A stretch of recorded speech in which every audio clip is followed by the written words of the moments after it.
Hey everyone, I'm your author June. Before we get started, I really would appreciate it if everyone could hit the subscribe button. It helps me grow the channel, and I would love for all of you to come on this journey with me, as a family. Now, let's get into the story. Let me know if you enjoy. The sun, a brutal overseer, hammered the cracked earth. Jeb tasted grit and copper, a familiar bitter brew. Each breath rasped like a death rattle. Each step a defiant act against encroaching oblivion. The posse, a ravenous pack, had driven him hard. The baying of hounds and drumbeat of hooves had been his constant companions since crossing the state line. His mount, gone now felled by the heat and a stray piece of lead. Now, only his own ragged breathing echoed in the stillness, punctuated by the wind's jeering sigh. His vision swam, the horizon tilting like a drunken sailor. He lunged for the rough bark of a Joshua tree, his fingers ghosting uselessly. The tree stood impassive as he crumpled, the coarse surface grating against his sweat-soaked shirt. The pain, a smoldering ember in his side, where the bullet had carved its path, began to recede, replaced by a chilling numbness, the herald of the void. He closed his eyes, welcoming the encroaching darkness, a phantom vision of a life squandered flickering in his mind's eye.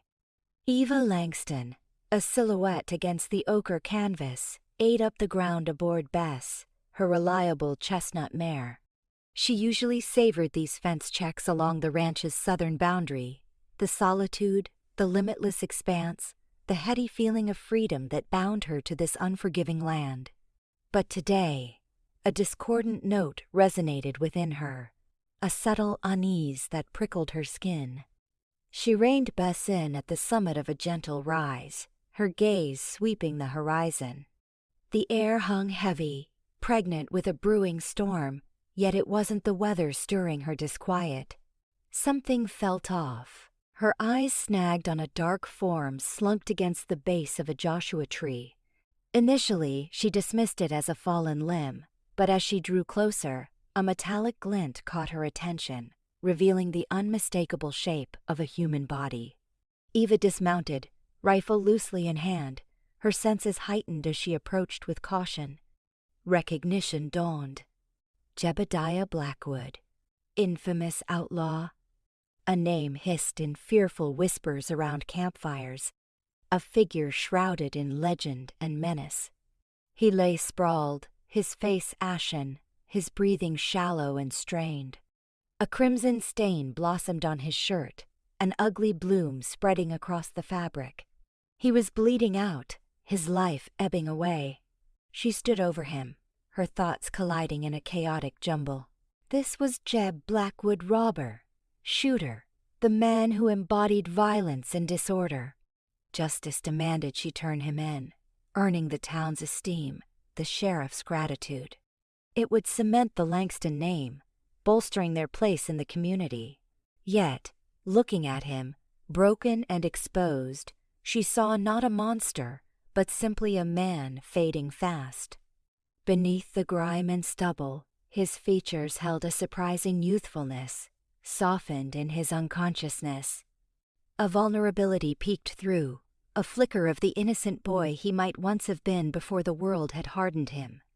Kneeling, she felt for a pulse, faint, erratic, barely discernible. He needed help, and he needed it now. Turning him in would be the righteous thing, she told herself, but the words rang hollow, devoid of conviction. She thought of her father, a paragon of principle, a staunch believer in law and order. What would he do? She knew the answer.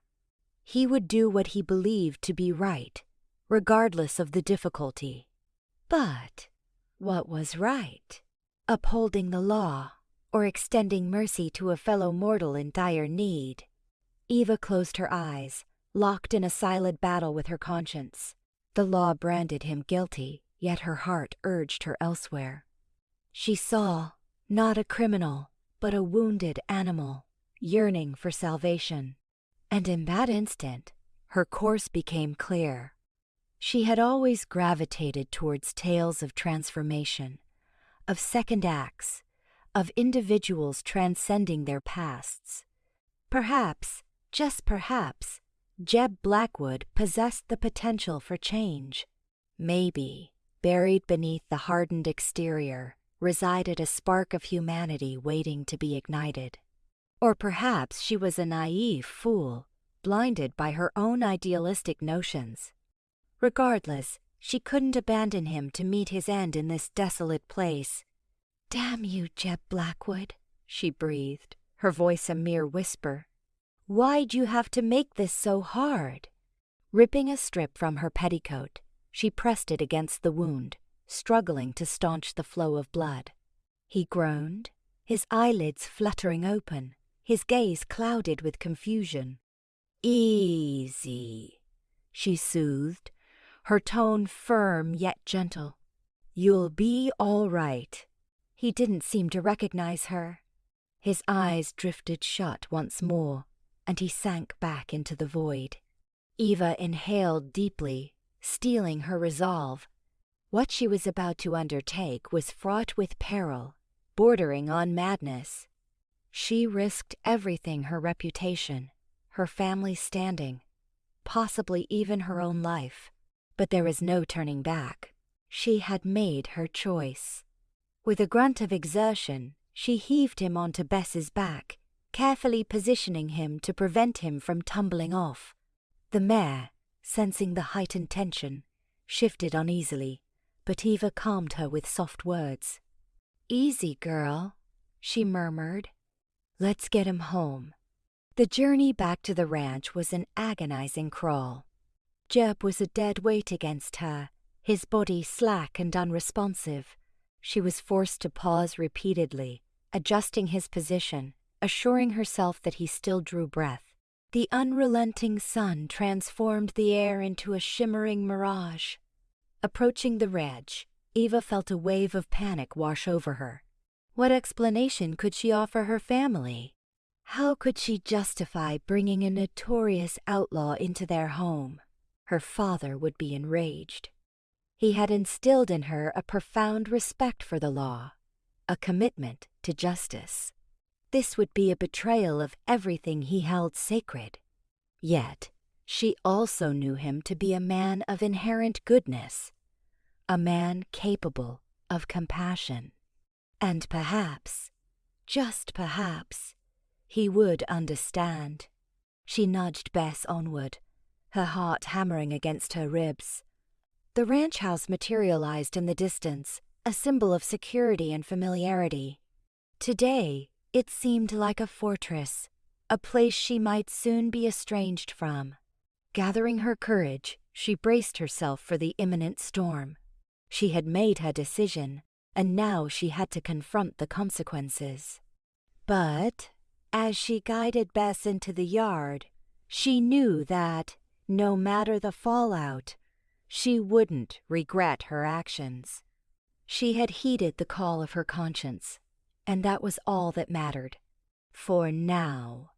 A risky decision, the wind keened a mournful dirge, echoing the unease twisting in Eva's stomach. Jeb Blackwood, the notorious outlaw, sprawled prone on her land, a dark bloom staining his shirt. Turning him in was logical, prudent.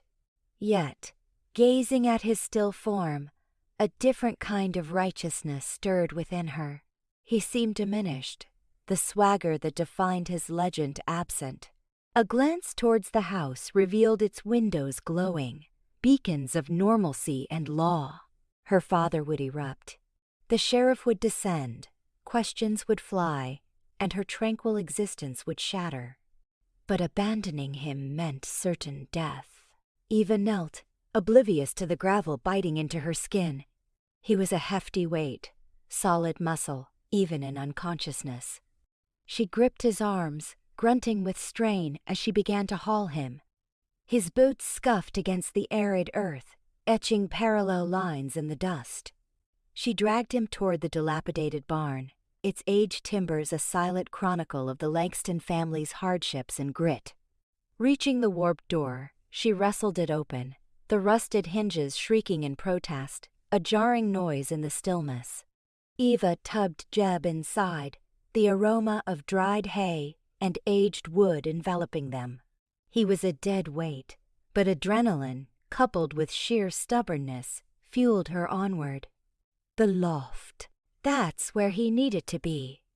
The most secluded place, reserved for winter feed, now mostly bare. With gritted teeth, she angled him toward the ladder, each gained rung a small victory. Hauling him up was going to be brutal. "Move it, Blackwood," she murmured, a mix of entreaty and reprimand. "Just a little bit more." Somehow, she managed to get him to the top.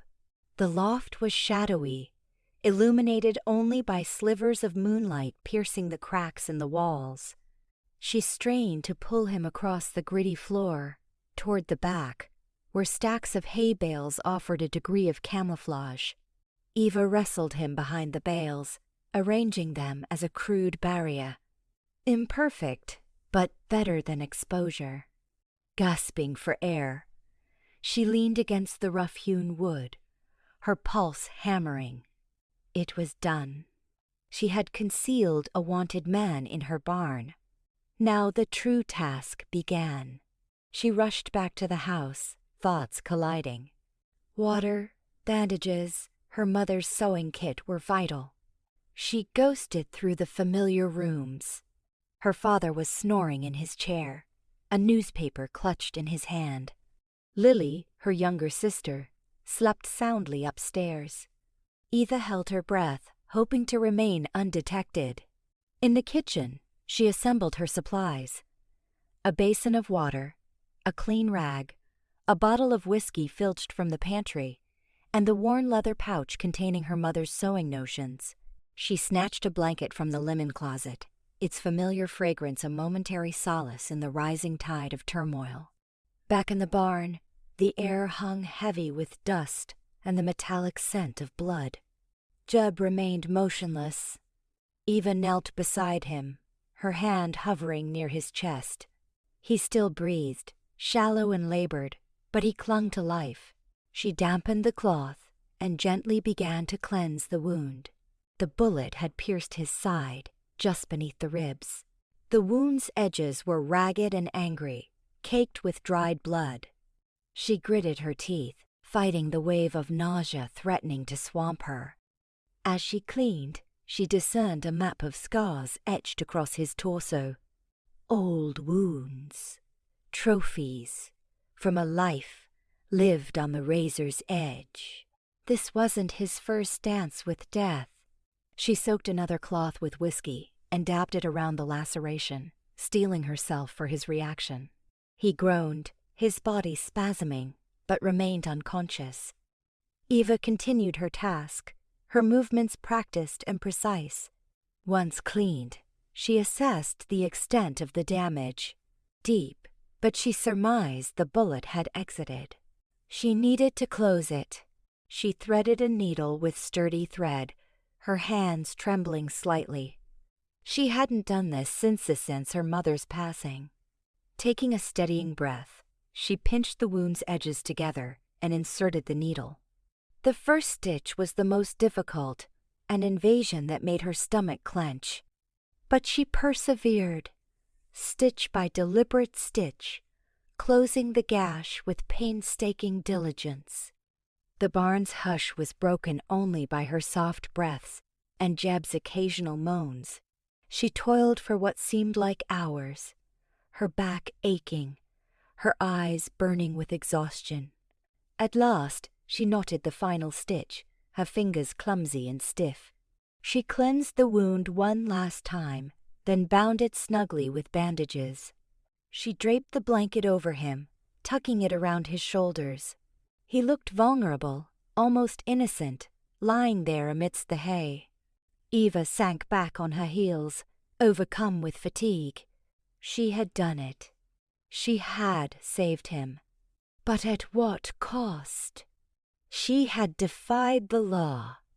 endangered her family. And for what?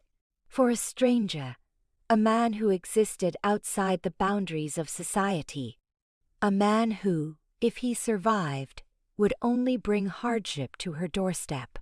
Yet, as she observed his face, still pale but no longer ashen, she realized she couldn't have acted otherwise. Something about him, the set of his jaw, the lines bracketing his eyes, had compelled her. Perhaps it was naivete. Perhaps compassion. Perhaps something deeper.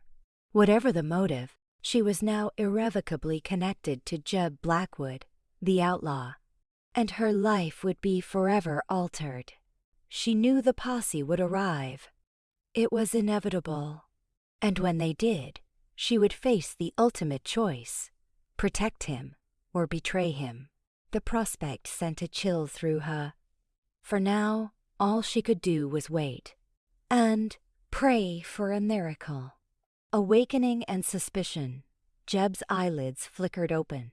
The barn ceiling, a latticework of splintered wood, swam into focus, an alien vista after the blackness. A fiery throb emanated from his side, a brutal reminder of recent misfortunes. He stood, a groan wrestling free from his throat. The dry straw whispered beneath him, an amplified sound in the sudden quiet. Memory crashed back in fragments.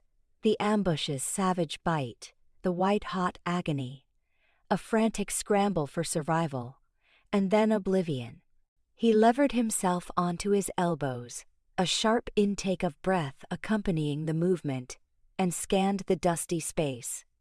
Sunlight knifed through chinks in the walls, illuminating a ballet of airborne particles. The scent of aged hay and rich earth permeated the air, a stark contrast to the reek of burnt powder and cordite that usually clung to him. His hand, instinctively, sought the bulky bandage beneath his ripped shirt. Someone had tended to him. But who? And what were their designs? Trust was a currency he was perpetually short on. Every kindness, he suspected, concealed a barbed hook. He surveyed the barn again, seeking any trace of his savior, any hint of their motivations. A pitchfork stood sentinel against the wall, its prongs gleaming with a dangerous promise in the light. A saddle, cracked with age and use, was slung over a nearby post. The mundane tools of a life utterly foreign to his own. He attempted to rise, but a dizzy spell slammed him back down.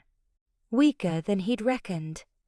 The wound had exacted a heavier toll than he'd admitted. He spat a curse under his breath, frustration simmering. He had to escape, to vanish back into the shadows before his benefactor reconsidered their charity, before they decided he was more liability than asset. Yet, a cold certainty settled in his gut. He wasn't going anywhere. Not yet. He was stranded. For the moment. The barn door groaned open, a discordant note shattering the stillness.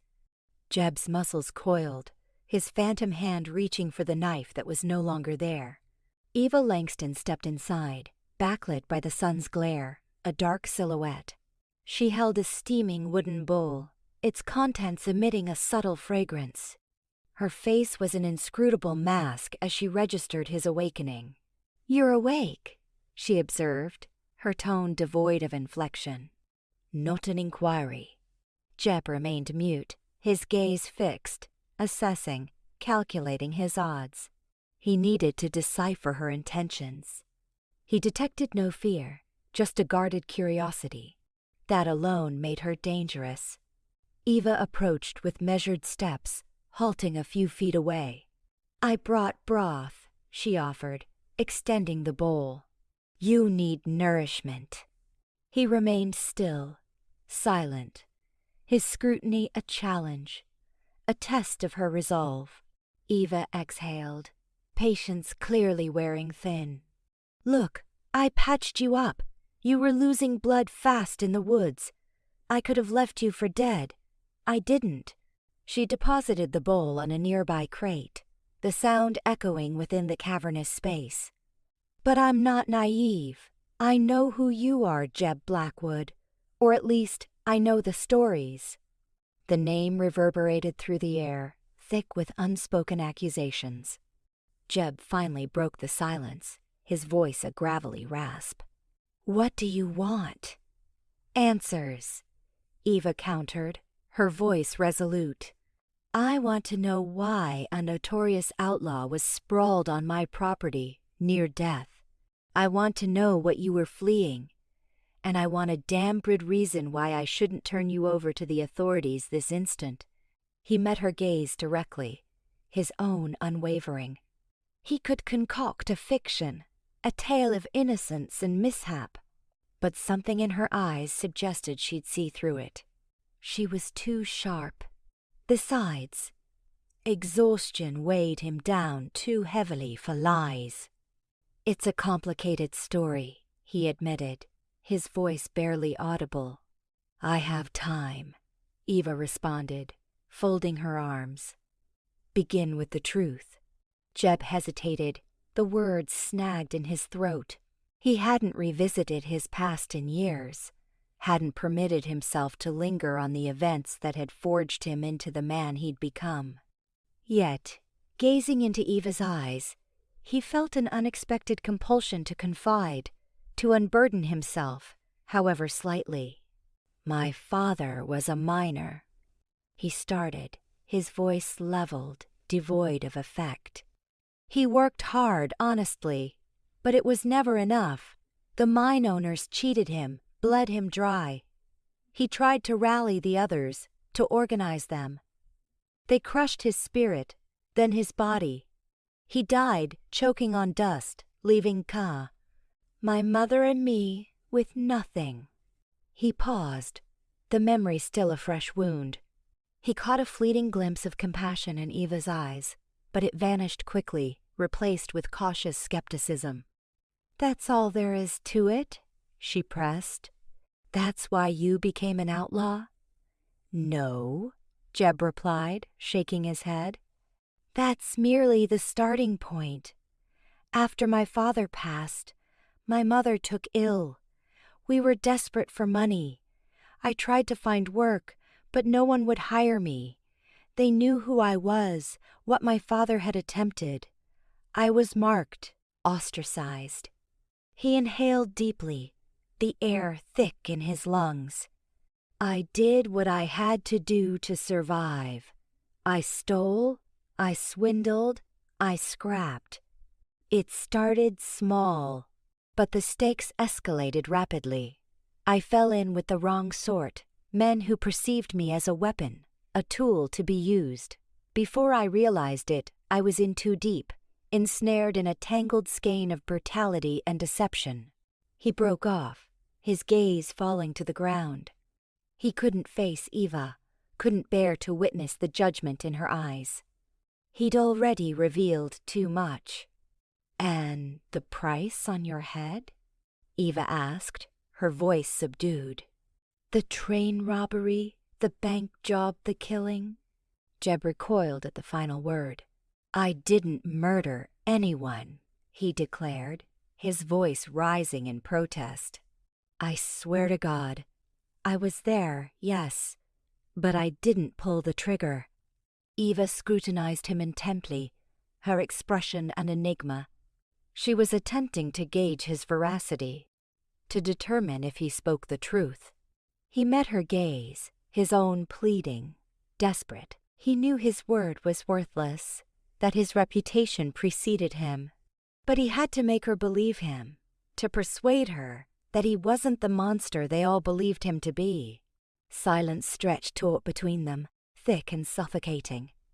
The fate of Jeb Blackwood hung precariously, dependent on the assessment of a stranger, a woman who had every justification to despise him. Secrets and scars, betrayal. The word, scraped raw from Jeb's throat, tasted of grit and the ghosts of yesterday. He shifted on the hay bale, a muted complaint escaping his lips. Eva watched, arms crossed, the barn's meager light glinting off the steel in her gaze. The wind mauled the outside world, a tempest mirroring the maelstrom in his soul. "Betrayal at whose hand?" she inquired, her tone now a gentle probe laced with wary curiosity. His eyes snapped shut, a brutal film reel of the past assaulting him. His father, Silas Blackwood, a man whose handshake could crush stone and whose generosity knew no bounds, cut down like timber by men who shared his table. The vision seared behind his eyelids, the reek of burnt powder choking his lungs. The Carson brothers. He finally exhaled, each syllable a lead weight. Partners with Pa, cattle. We were finally pulling free of the mud. And then their avarice bloomed. Flashback. Jeb, barely past boyhood, kneeling in the dust. His father's lifeblood staining the parched earth, a macabre parody of sunset. The Carson siblings loomed above, their faces etched with counterfeit sorrow, their eyes gleaming with predatory hunger. Tragic misfire, Jeb. Silas Carson the elder had purred, his voice a slick deception. Just terrible. Jeb had known better. He'd witnessed Silas Carson's possessive gaze devour his father's sprawling acres, greedily assess the roaming herd. Helpless and alone, a sapling facing seasoned timber, he'd swallowed his rage, patiently calculating, knowing a frontal assault would be suicide. They stole everything. Jeb choked, his voice fracturing. The ranch, the cattle, even Pa's honor. Painted him as a cheat, a liar fudging the accounts. Eva's scrutiny softened a fraction. "And you were powerless to refute it?" He shook his head, the motion tight. "They'd salted the books, had the whole county in their grasp. Dissent was discouraged. Severely." Another memory. Jeb, a stable boy in a neighboring town, his hands bleeding, his heart a furnace of bitterness. His attempts to seek justice had been met with brick walls and veiled threats, the Carsons' influence a suffocating blanket. He learned to be a shadow, to eavesdrop, to strategize. "So, you resorted to vigilante justice?" Eva posed the question, her face a blank canvas. "Not by choice," Jeb growled, his jaw clenched tight enough to crack stone. "I tried the righteous path, but the law was deaf, or purchased, one or the other." A pause, the aftertaste of his first transgression acrid on his tongue. "They forced my hand, they stripped me bare. I simply sought restitution." He hadn't intended to kill. His aim was to intimidate, to extract payment for their transgression. But the situation had devolved. A confrontation, a scuffle, the thunderclap of a gunshot. He hadn't paused to assess the damage, only fled. Eva remained impassive, her expression an enigma. The silence thickened, punctuated solely by the barn's skeletal groans and the wind's keening lament. He could almost see the questions taking shape in her mind. Was he spinning a yarn? Was he worthy of trust? "Why didn't you just abandon the territory?" she finally inquired, shattering the quiet. "Why tempt fate?" The question caught him off guard. He hadn't anticipated understanding. "Because," he rumbled, his voice a low vibration, "I wanted them to know I was still here, that the score remained unsettled, that they wouldn't enjoy their ill-gotten gains in peace." He craved their unease, the constant awareness of his presence, a persistent shadow. He sought not just financial retribution, but a crippling blow to their tranquility, a base, vindictive impulse, but the only solace he possessed. Eva advanced a step, her gaze unwavering, piercing. "And now?" she pressed. "Is that hunger still gnawing at you?" He met her gaze, noticing the worry etched into her features. the nascent empathy flickering within her eyes.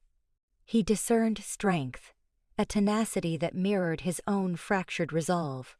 And for the first time in a long while, he wondered if there was more to life than this consuming need for payback.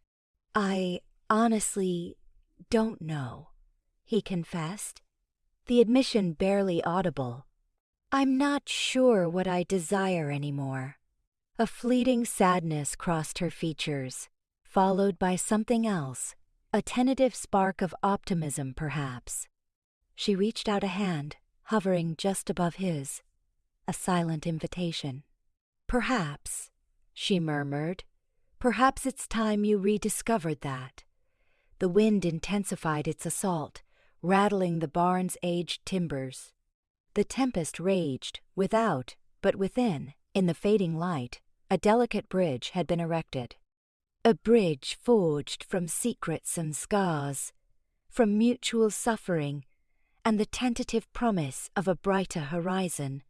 Jeb regarded Eva, and for the first time he perceived not just a rancher's daughter, but a woman who might possess the power to rescue him from his own self-destruction. He reached out and captured her hand, his rough fingers enveloping hers. Her skin was smooth, radiant with warmth, vividly alive. He clung to her grasp, as though she were the sole anchor preventing him from being swept away by the storm's merciless fury. Life on the ranch confined to the spare room cot for the first days. Jeb's body throbbed with a chorus of aches. Eva attended to him, providing sustenance, replacing soiled dressings, her gaze a perplexing blend of skepticism and something akin to compassion. He couldn't interpret the look, and its mystery agitated him more than the throbbing wounds. Once he could rise without the room tilting, Eva deemed him capable of contributing. "You'll earn your keep, Blackwood," she declared, her tone leaving no room for debate. "This ain't a charity case.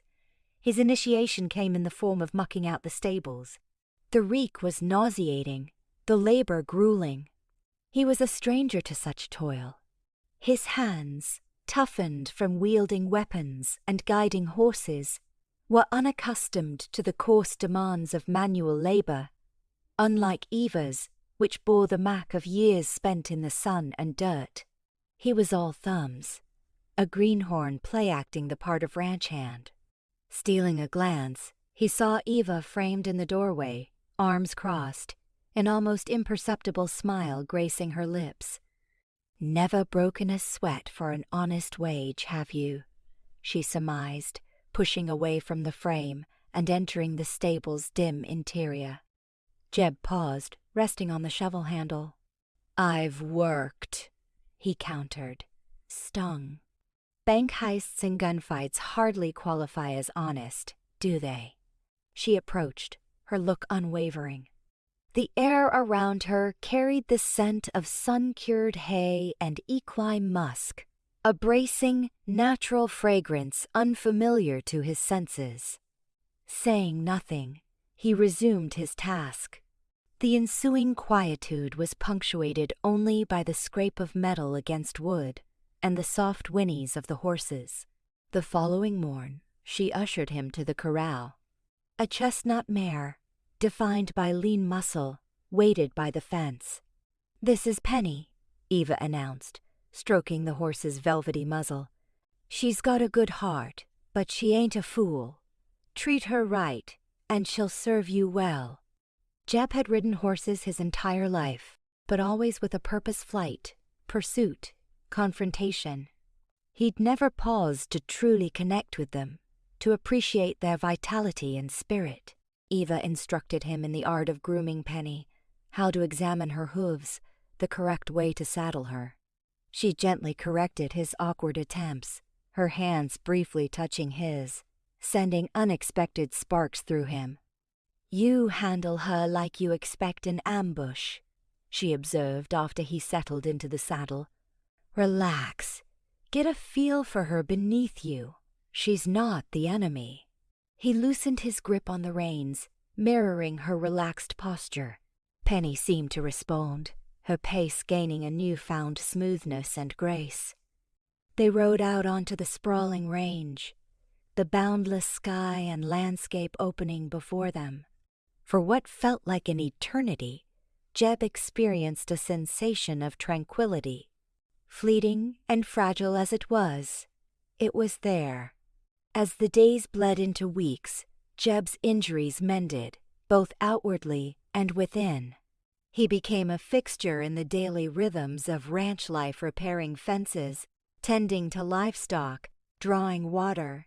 He achieved a dubious mastery of milking and an even poorer proficiency in saddle repair, all while developing a profound respect for the cadence of life on the land. The labor tested him, pushed him, but it also filled him with purpose. He was building, not tearing down. One dusk, as they sat on the porch, watching the sun bleed its colors across the sky, Eva inquired, "Why, Jeb?" He understood her meaning. "Why did I become an outlaw?" He paused, the familiar bitterness tightening his throat. "The Carson brothers," he uttered, his voice hushed. "They murdered my father, stole everything. And shedding their blood will bring him back?" He remained silent. He knew it wouldn't. Revenge was a siren song, a bottomless abyss. "There are other paths, Jeb," Eva offered softly. "Ways to find peace, ways to carve out a different life." He met her gaze, her features softened by the dying light. He saw a bedrock of strength there, an enduring resilience he envied. He wondered if he could ever achieve such fortitude. "I don't know if I can," he confessed, the words like dust on his tongue. "You can," she affirmed, her tone unwavering. "You simply have to want to badly enough." Later that night, lying in the darkness, his gaze fixed on the ceiling, Jeb contemplated her words. He conjured images of his father, the Carson brothers, the life he had abandoned. He thought of Eva, her unyielding kindness, her inner strength, her unwavering belief in him. He understood he stood at a crucial juncture. He could continue down the road of retribution, a route destined for annihilation. Or he could choose a different path, a path toward redemption, one that just might offer something more substantial. He couldn't say which direction he would take. Yet, for the first time in years, a spark of hope flickered within him. One afternoon, as Jeb mended a stretch of fence bordering the south pasture, he noticed a lone rider approaching. He tensed, his hand instinctively drifting towards the sidearm he no longer carried. It was Sheriff Brody, his expression grave. Brody dismounted. "Blackwood," he greeted, his voice devoid of warmth. Jeb braced himself. He'd known this moment was inevitable. "Word got around you were here," Brody proceeded. "Langston spread. I'm just lending a hand," Jeb replied, striving for composure. Brody's eyes narrowed imperceptibly. "Lending a hand, eh? That's not the story I heard." He paused, then sighed heavily. "Look, Blackwood, I'm aware of the Carsons. I know what they did to your family." Jeb offered no response. "But you can't circumvent the law," Brody pressed. "It only exacerbates things." "What do you suggest I do, Sheriff?" Jeb retorted, a sharp edge to his voice. "Just turn a blind eye? Let them walk free after what they did?" "No," Brody countered. "But there's a proper way and an improper way to seek justice. And what you've been doing, it's the latter." He scanned the surroundings, taking in the ranch, the grazing cattle, the freshly repaired fence. "Langston strikes me as a decent woman. Don't involve her in your troubles." "I wouldn't," Jeb assured him, his voice earnest. Brody scrutinized him for a long moment. I'm offering you a clean slate, Blackwood, he stated finally. A chance to start anew. But if I receive word you've set your sights on the Carsons, I'll be on your trail, and I won't be as forgiving next time. He swung back onto his horse and rode off, leaving Jeb standing alone by the fence, his thoughts swirling. That evening, Eva discovered him on the porch, his gaze lost in the gathering shadows. Sheriff Brody paid a visit, she disclosed, her voice steady. Jeb nodded. He issued a warning. What will you do now? She probed, her eyes searching his. He met her gaze, taking in the lines of concern etched around her eyes, the undimmed hope that shone within. He reflected on the life he had been living, the life he had been trying to outrun. He considered the glimmer of a different future, a future perhaps with her. I honestly don't know, he admitted, but I'm weary of running.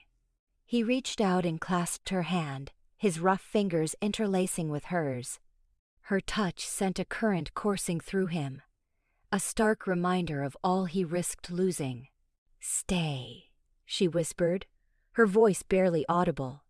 He peered into her eyes and caught a reflection of his own yearning, his own tentative hope. I'll stay, he promised, but I can't guarantee. I can simply forget. She squeezed his hand in response. Just promise me you'll make the attempt. He nodded, and together they watched the last sliver of sun vanish beyond the horizon, enveloping them in the embrace of twilight. The days ahead remained shrouded in uncertainty, but for the first time in what felt like a lifetime, Jeb felt a surge of reassurance that he would not be facing them alone. Wilderness lessons the wind carried whispered secrets through the swaying grasses as Jeb guided Eva away from the familiar sight of the ranch house. The air bit with a clean chill, laced with the sharp tang of pine and the loamy scent of upturned earth, a far cry from the barn's musk or the kitchen's spice. A rifle offered cold comfort against Eva's shoulder. Why this route, Jeb? She murmured, her question almost swallowed by the sibilant leaves. It feels like we're plunging headfirst into Blackwood's heart. Jeb halted, indicating the ground. Sign, he stated, pointing to a scattering of delicate impressions in the yielding earth. Deer, a buck, judging by the spread, and very recent. He knelt, tracing a print's outline with a weathered fingertip.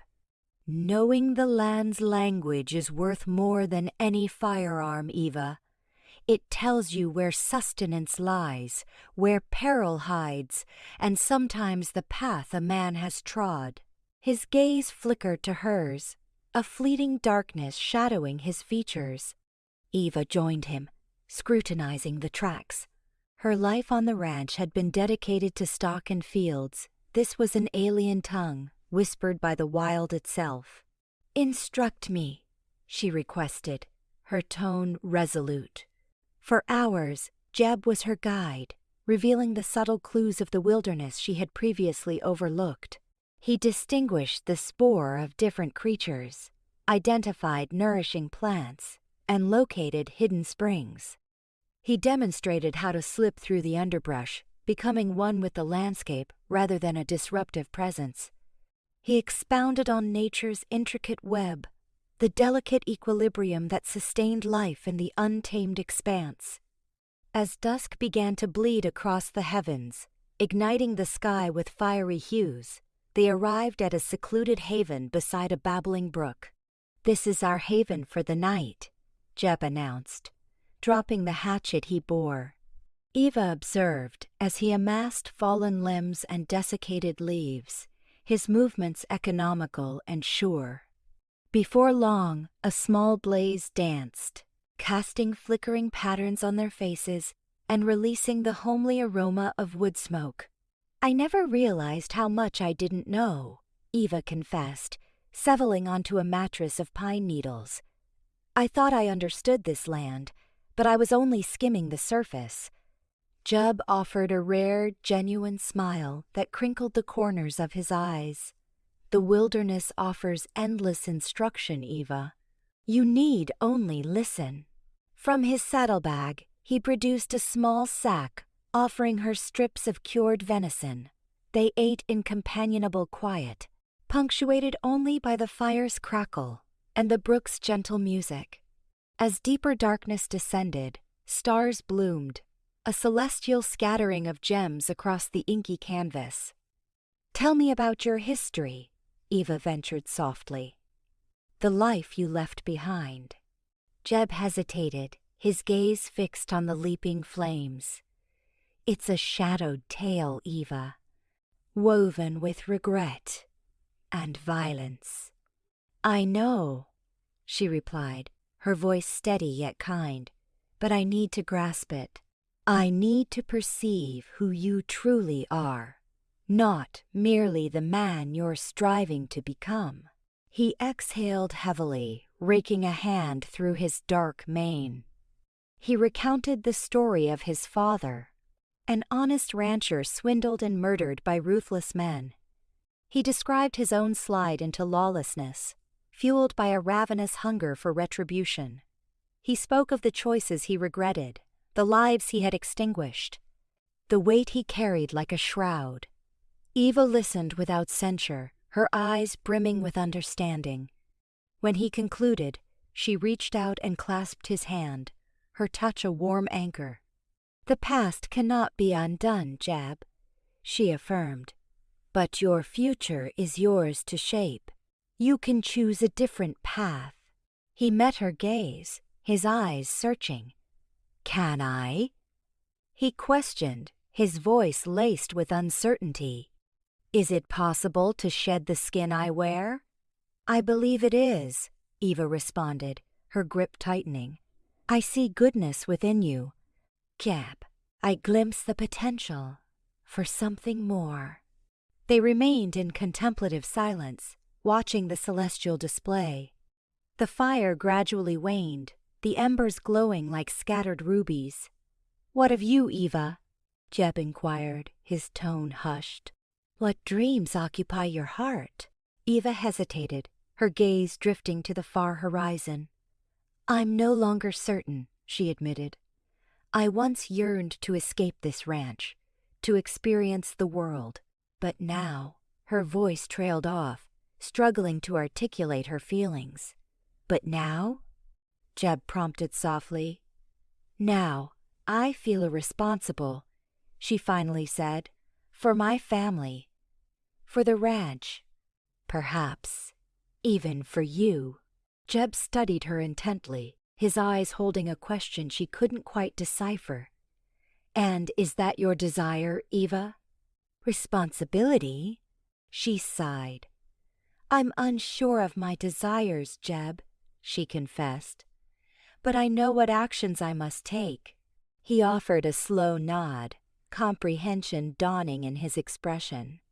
He knew the feeling of being constrained by circumstance, by obligation, by the burden of yesterday. As the first tendrils of dawn colored the sky, they dismantled their camp and initiated the return journey to the ranch. The wilderness felt transformed, imbued with a sense of shared intimacy, of unspoken understanding. They had traded narratives and aspirations, anxieties and hopes. They had educated each other, forging a connection that transcended their initial expectations. Yet, even as they walked, Eva felt a persistent disquiet. She recognized that Jeb's past lingered, a specter in the wings, poised to overtake him. And she knew that his presence on her land endangered her kin and her home. She had chosen to aid him, but a nagging doubt remained. The cost of absolution, she feared, might be steeper than she could afford. Forbidden sparks the porch swing sighed, a lonely rhythm against the encroaching dusk.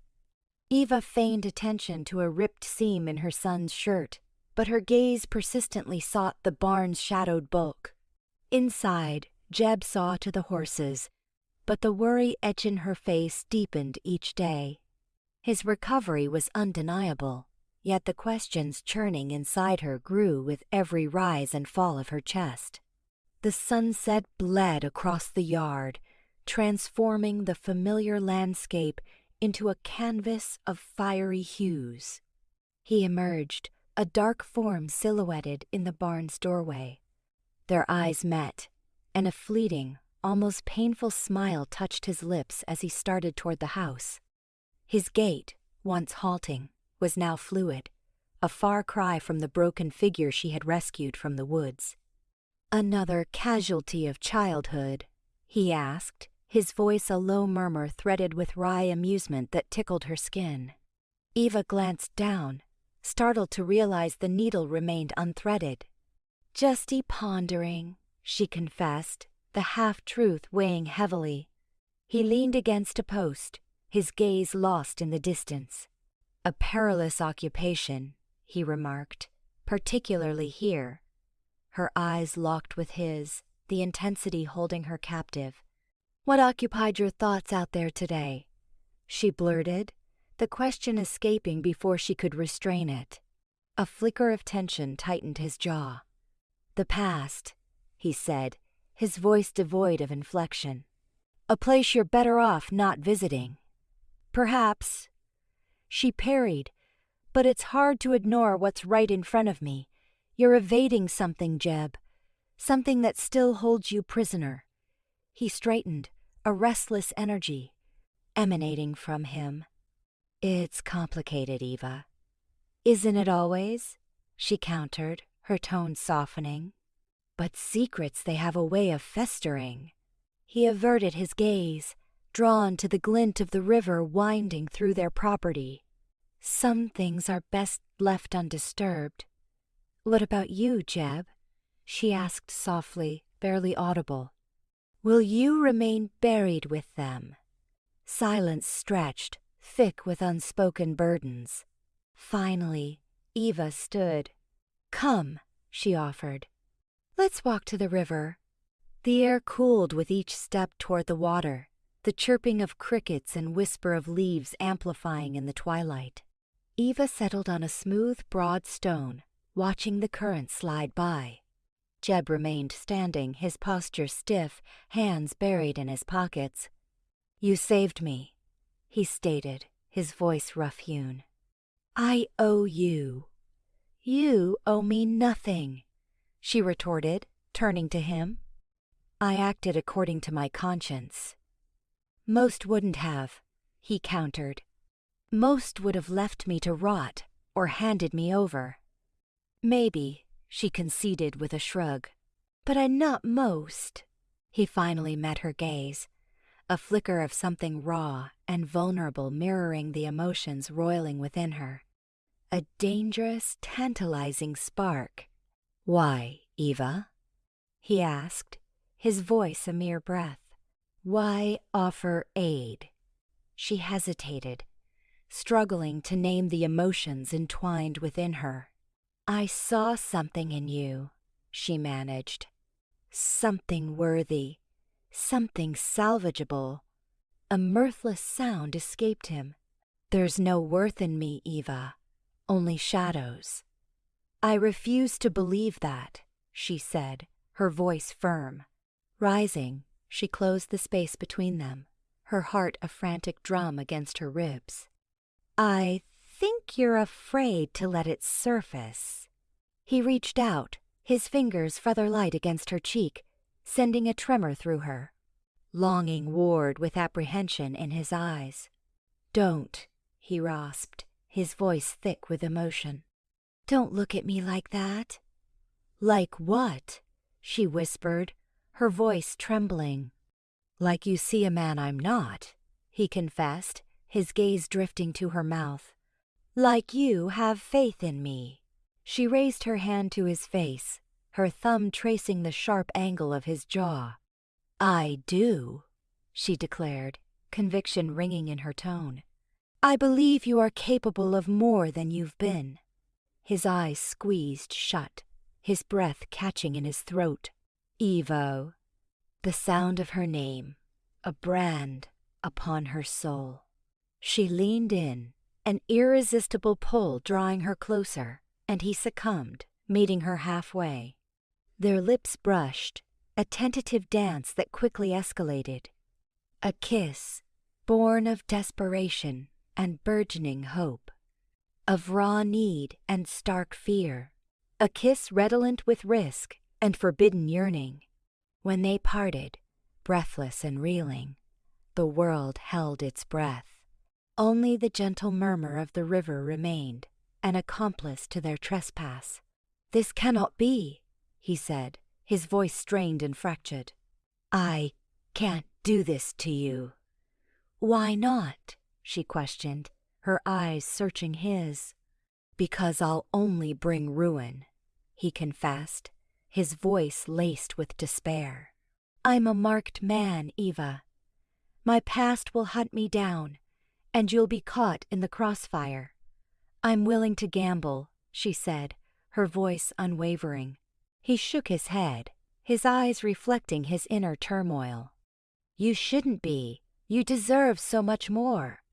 He turned and vanished into the gloom, leaving Eva alone by the riverbank, her heart aching with a love irrevocably tainted. He was right, of course. Loving him was a dangerous game, a path paved with potential heartbreak. Yet she was helpless to resist. She was falling, plunging head first, and the stolen kiss had unleashed a tempest within. A forbidden fire kindled in the depths of a perilous liaison. The sheriff's visit, a plume of ochre dust, heralded Sheriff Brody's arrival well before the wagon groaned into the yard. Eva, pegged to the clothesline, stiffened, her pulse fluttering like a trapped finch. Inside the barn, Jeb wrestled with the stalls, attacking the task with a muted ferocity that both calmed and troubled her. A somber mood had clung to him since their shared kiss the previous evening, leaving him more skittish than usual. Eva inhaled deeply, smoothing her apron. Brody's visit wasn't a shock. Any decent lawman would have eventually tracked the crimson trail. The surprise was the delay. The sheriff reined in the wagon, the horses exhaling with weary relief. He was a stout figure, etched with sun and time, possessing a gaze that missed nothing. He dismounted, his eyes charting the homestead, noting the freshly painted facade, the thriving garden, the meticulously repaired fence. Every detail spoke of diligence and integrity save for the faint blemish on the barn floor, stubbornly resisting her efforts to cleanse it. "Mornin', Eva," Brody greeted, tipping his hat. His voice, like river rock, held a current of kindness. He'd known her folks forever. "Place is lookin' prosperous." "Sheriff," Eva responded, conjuring a smile. "To what do we owe the pleasure?" "Just payin' a call," Brody replied, his gaze snagging on the barn. "Word is some ruckus stirred south of here. Figured I'd ensure all was well." Eva advanced, subtly positioning herself between him and the barn's looming silhouette. "Everything's peaceful, Sheriff. Just the customary ranch chores." She indicated the laundry, billowing gently in the breeze. "As you see, I'm occupied." Brody's scrutiny remained fastened to the barn. "Heard some gunfire a few nights back. Anything amiss?" Eva's thoughts raced. Despite warnings, a gunshot carried far on the quiet night. "Probably just coyotes," she offered, striving for nonchalance. "They're bolder this season, preying on the chickens." The sheriff seemed unconvinced. He shifted, his hand unconsciously hovering near his sidearm. "Then here alone, Eva?" "Mostly," she hedged, choosing words like stepping stones. "My cousin, Caleb, lends a hand with the tougher jobs. He passed through a few days back, mending that fence." She indicated the section Jeb had fortified. Within the barn, Jeb flattened himself against the rough-hewn timbers, absorbing their exchange. The atmosphere was heavy with the combined sense of hay, manure, and nervous perspiration. Brody was too savvy, too seasoned. Deception wouldn't come easy. "Caleb, eh?" Brody remarked, his eyes contracting slightly. "Didn't spot his wagon." "He rode in," Eva parried. "Needed to return before dark." Brody closed the distance, his stare penetrating. "Eva, you can confide in me, you know. If someone's here, posing a threat, just speak the word." Eva met his gaze unflinchingly, her chin raised. "No one's threatening me, Sheriff. I'm perfectly capable of handling myself." Brody seemed to dissect her, searching for any fissure in her facade. Finally, he exhaled heavily. "All right, Eva, I'll take you at your word. But stay vigilant, understand? This territory's growing wilder by the day." "I will," Eva affirmed, her tone resolute. Brody pivoted to leave, then hesitated, his eyes flicking back to the barn. "Just one more thing. There's a fugitive loose in these parts. Name's Jeb Blackwood. Sometimes goes by Blackwood Jeb. Dangerous type. If you encounter him, you inform me immediately." Eva's heart lurched, but she schooled her features into a mask of indifference. "I'll keep watch, Sheriff." Brody nodded curtly, clambering back into his wagon. He wheeled the horses about and departed, leaving a vortex of dust in his wake. Eva remained rooted, watching until the wagon dissolved into the distant heat haze. Only then did she permit herself to draw breath. She wheeled toward the barn, her pace accelerating. Inside, Jeb emerged from the shadows, his expression bleak. "He knows," he stated, his voice a murmur. "He suspects," Eva corrected. "But he's not certain. Not yet." "He will be," Jeb countered, shaking his head. "It's only a question of time." "Then we must ensure that time never arrives," Eva declared, her eyes hardening like flint. "We must be smarter, Jeb, and we must be prepared." "Prepared for what, Eva?" Jeb inquired, a tremor of fear in his tone. "A shootout? A chase? You don't grasp the gravity of this." "I grasp that I won't let them seize you," Eva asserted, her voice unwavering. "Not without resistance." Jeb gazed at her, his face a canvas of gratitude and despair. "Eva, you can't shield me. I'm a marked man. Capture is inevitable." "Then we flee," Eva resolved, her eyes gleaming with purpose. "We abandon this place and reinvent ourselves elsewhere, where your name holds no meaning." Jeb wavered, his gaze probing hers. "And your ranch, your heritage?" "It's merely a place," Eva dismissed, a shrug accompanying her words. "I can rebuild. As long as I have you, I can construct anything." Her words hung in the air, imbuing the barn with a faint, flickering hope. Jeb reached out, his fingers entwining with hers. "Eva," he whispered, his voice thick with emotion. "You're risking everything for me. I'm unworthy." "Perhaps," Eva conceded, squeezing his hand. "But I'm doing it regardless." A new voice sliced through the barn's dim interior. "You two lovebirds might want to curtail the affections," Sheriff Brody announced, leaning casually against the barn door, a rifle cradled in his arms. "Because I reckon I'm obliged to take Mr. Blackwood into custody." Whispers in town, the saloon in Harmony Gulch reeked of flat beer and unspoken worries. Cigar smoke, lazy tendrils of gray, mirrored the disquiet that clung to the patrons like a second skin. A traveling salesman, hawking corrals and dubious elixirs, had rolled in that morning, stirring up the usual dust and a fresh cycle of rumors. Silas, his voice a gravelly rasp, leaned across the bar towards Jed. "Heard tell Brody's been riding hard, eastward, towards the Langston spread. Gunfire, they say. And a stranger. Hurt bad. He punctuated the statement with a brown shot into the spittoon.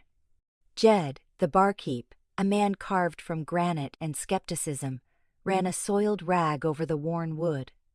Strangers passed through, hardly noteworthy. This ain't just some drifter, Jed, Silas insisted, his voice a low rumble. This one's leaking life, according to some. And Brody's hunting Blackwood. The name resonated, a dark bell tolling in the smoky air. Jeb Blackwood. Wanted. Bank robber, train bandit, a litany of offenses transforming him into a devil in print. His infamy traveled ahead of him like a storm front, inspiring terror and a morbid curiosity. A hush descended. Cards remained frozen in hands, the clink of glasses silenced. A shiver of apprehension ran through the room. Blackwood's name was a brand, searing itself into the Gulch's collective memory. The Langston place, you say? Jed finally rumbled, his brow furrowed. He knew the Langstons, salt-of-the-earth types, especially Eva. She had a reputation for being independent. Some might even call her compassionate, a word Jed wouldn't readily apply in this harsh land. The whispers ignited, spreading like a prairie fire fanned by dread and conjecture. By noon, the rumor had permeated every corner of Harmony Gulch. Jeb Blackwood was concealed at the Langston Ranch, and Eva Langston was shielding him. Back at the ranch, a different sort of tension simmered. Caleb, Eva's younger brother, was uncharacteristically subdued as he assisted his mother with mending fences. His gaze kept straying to the road, his boyish features creased with anxiety. Their mother, Martha, a woman weathered by years on the frontier, fought to project normalcy, but her hands trembled nearly imperceptibly as she worked.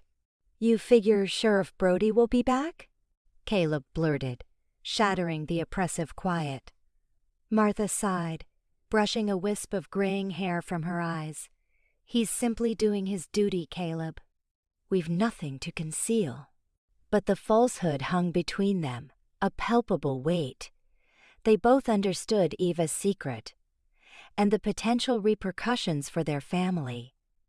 As the afternoon waned, a posse of townsfolk, emboldened by spirits and spurred by gossip, massed at the boundary of the Langston property.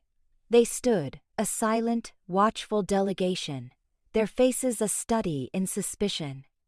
Their presence alone was a condemnation, a verdict whispered on the breeze. Eva noticed them from the porch. Her jaw tightened, her eyes narrowed to slits. She seized her rifle, its familiar heft a source of solace, and strode toward them, her gait resolute. "What do you want?" she demanded, her voice clear and strong, slicing through the charged atmosphere. Hank, a blacksmith known for his volatile nature, pushed to the front. "Just want to know what's going on, Eva. Heard some mighty peculiar tales in town." "Peculiar tales?" Eva echoed, a sharp edge to her voice. "Like what, Hank?" "That I'm providing refuge to a notorious outlaw." A ripple of murmurs passed through the crowd. Hank shuffled, ill at ease. "Well, nobody said it plain, but you all think it," Eva finished for him. "You all think I'm capable of such a thing." "Are you?" Sarah, the town's self-proclaimed moral guardian, interjected, her tone laced with disapproval. "Are you hiding him, Eva?" Eva locked eyes with Sarah, her expression inscrutable.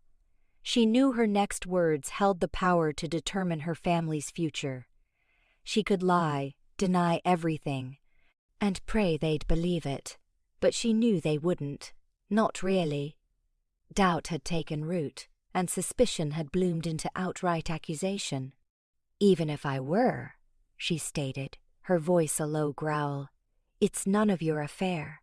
This is my land, and I'll do as I damned well please." The throng stirred, their faces hardening with resolve. Eva recognized her error. She had affirmed their suspicions, cemented their fears. She had transformed herself into an enemy of the town.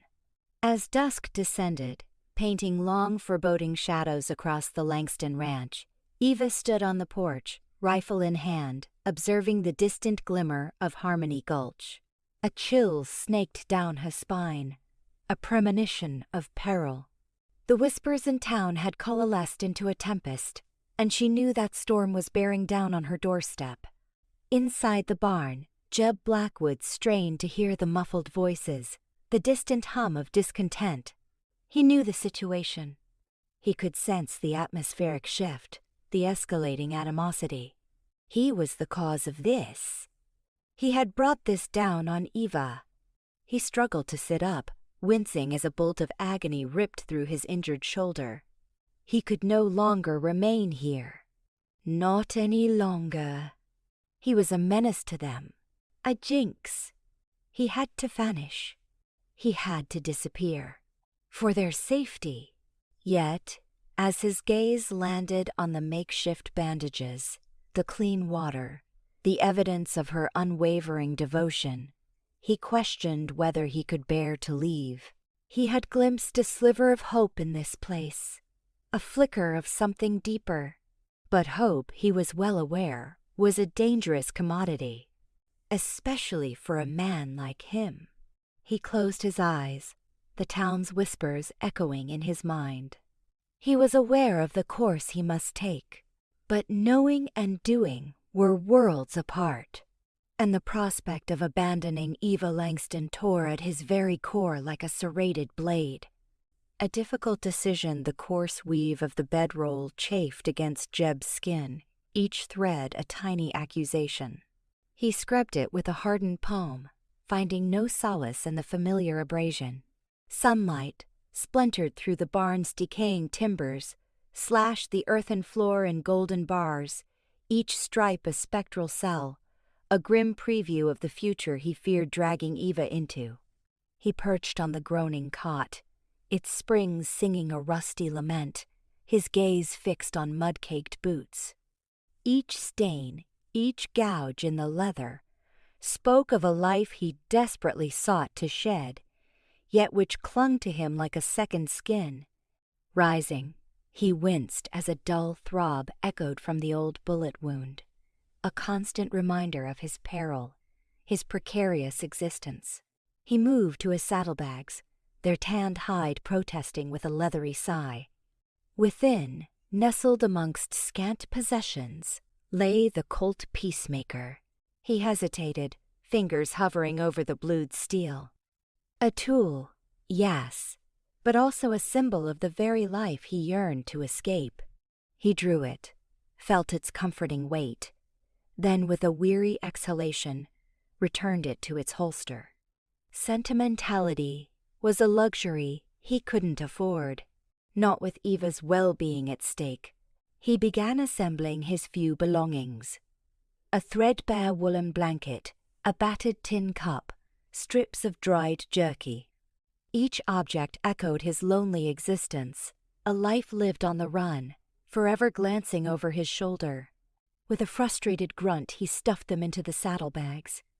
He felt like a deserter, stealing away under cover of night, yet lingering would be a far greater betrayal. A selfish clinging to joy he didn't deserve. His thoughts, a roiling storm, conjured Eva's image. Her defiant chin lifted against the townsfolk's judgment, the tender curve of her lips as she tended his injury. He could almost feel the warmth of her touch, the silken whisper of her hair against his cheek. He squeezed his eyes shut, attempting to exorcise the visions, to fortify his resolve against her potent allure. He'd sworn off attachments, built walls against vulnerability. Eva had breached them, and now the price was due. Was this the end game? He wondered with a bitter twist. Trading one prison for another. He'd spent years evading the law, dodging the consequences of his actions. Now, he fled something infinitely more daunting. The promise of a future, a life touched by something other than violence and sorrow. He remembered her laughter, the way it danced through the barn, dispelling the gloom. He recalled her strength, her unwavering spirit in the face of adversity. He couldn't condemn her to a life lived in fear, constantly anticipating the shadow of his past. He had to vanish. For her sake, even if it meant leaving a gaping wound in his soul. Rifling through the saddlebags, he located a scrap of paper and a pencil stub. His hand, roughened and scarred from years of wielding weapons, trembled slightly as he began to write. Eva, I can't stay. My presence endangers you and your family. You showed me kindness when I deserved none, and I will never forget that. He paused, words failing him. How could he articulate the inner conflict, the agonizing nature of his decision? How could he express the depth of his gratitude, the searing ache of his love? He continued, his handwriting spidery and uneven. You deserve a life free from fear, a life filled with happiness. I can't give you that, not while my past haunts me. Please, don't think badly of me. Know that leaving is the hardest thing I've ever done. Another pause, then a final, desperate entreaty. Forget me, Eva. Find someone who can give you the life you deserve. Be happy. He signed it simply, Jeb. No surname. No vestige of the man he was, the man he was trying to bury. He folded the note with care, his fingers lingering on the paper as if to infuse it with his unspoken emotions. He placed it on the cot, where it would undoubtedly be found. The barn door hinges complained, the sound amplified in the still night.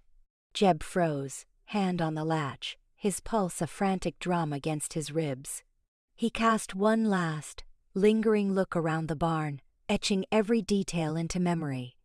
The mingled aroma of hay and sawdust, the rough texture of the planks beneath his fingertips, the ghostly moonlight filtering through the roof's chinks. It had been a sanctuary, a refuge where he had tasted peace, glimpsed a life beyond his reach. Stepping into the darkness, the cool night air enveloped him like a shroud. He mounted his horse, the saddle leather protesting beneath his weight. He glanced back at the barn one final time, a silent farewell etched onto his features. Then he spun his horse and rode away, abandoning the only woman he had ever loved, and his sole chance at atonement. The rhythmic cadence of hooves on the dirt track echoed in the stillness, a melancholy accompaniment to the silence within his soul. The choice was made, a brutal choice, and he prayed, for the first time in years, that he hadn't condemned them both. He rode into the inky void, a solitary silhouette swallowed by the vast, pitiless landscape.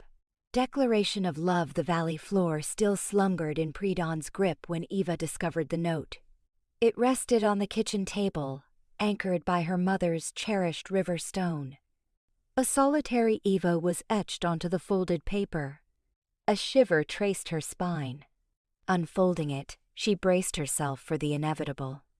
The paper felt fragile in her unsteady grasp. Jeb's usually precise penmanship appeared hurried, agitated.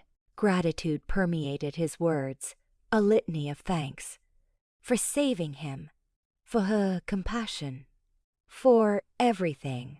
He alluded to the peril he carried, an encroaching darkness that shadowed his every move. Remaining was untenable, he insisted, jeopardizing her life, her family, all she treasured. This departure, he claimed, was for her sake. Eva crushed the note, the paper whispering like brittle leaves underfoot. "Damn him," she choked out, the words raw with emotion. Damn him for presuming to know her heart. Damn him for vanishing into the gloom without a word, without a fight. Damn him for igniting such profound affection. She bolted, across the yard, past the slumbering house, toward the looming silhouette of the barn. The nascent sun stretched grotesque tendrils of shadow, twisting familiar forms into specters. Initial dread morphed into a burning rage that propelled her forward. The barn door hung slightly ajar, a beacon in the dimness. As she shoved it open, the hinges emitted a mournful groan. The familiar scent of hay and horses, once a source of comfort, now carried a bitter tang. Jeb stood there, meticulously saddling his horse. His movements were sharp, betraying little of the internal conflict she knew he must be wrestling with. He didn't acknowledge her arrival, his attention riveted on the cinch. "You're leaving," she stated, her voice strained. He recoiled inwardly, his shoulders tightening. He knew she was there. He had heard her approach. He simply couldn't face the confrontation. "Eva," he murmured, his voice gravelly. He remained turned away, his back to her. "I told you, I can't stay. It's too dangerous." "Dangerous for whom, Jeb?" she countered, her voice gaining volume. "For you? Or for me? Because let me assure you, I feel far less secure with you disappearing into the abyss than I do with you standing right here." He pivoted, his face a mask of anguish and grim determination. The nascent light sculpted the sharp lines of his face, accentuating the exhaustion etched around his eyes. "You don't understand," he implored, his voice laced with desperation.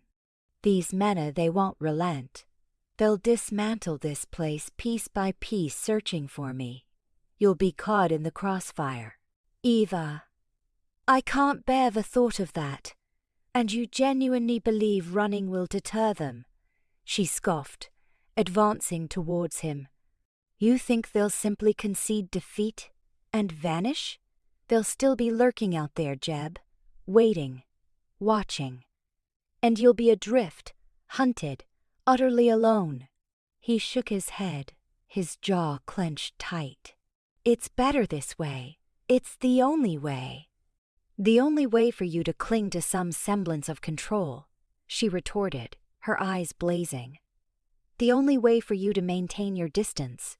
You're so afraid of vulnerability that you'd rather flee than risk the potential prass. For pain." He stared, his expression an impenetrable fortress. He couldn't deny the truth searing through her accusations. Fear, a cold serpent, coiled within him. Fear of surrendering, of entrusting himself to her, of daring to envision a future beyond the shadows of his past. "It's not that simple," he whispered, his voice barely audible. "Yes, it is," she insisted, shortening the space between them. She reached out, her fingers tracing the harsh contours of his face, etching the weariness around his eyes. "It's about choosing to confront rather than evade. It's about recognizing that you are worthy of a better existence. And it's about allowing me to be a part of it." He captured her hand, his grip firm yet gentle. "Eva, no, Jeb," she interrupted, her voice resolute. "I refuse to stand idly by and watch you ride away. I know the man beneath the surface. I see the inherent goodness, the man you strive to become. And I believe in that man." His eyes probed hers, searching for confirmation, for solace. He yearned to believe her, with every fiber of his being, but the weight of his prior actions was a leaden anchor. "You don't know the things I've done," he rasped, his voice thick with emotion. "I don't care," she declared, her voice unwavering. "My concern lies with the man you are today, and the man you are capable of becoming." She paused, inhaling deeply.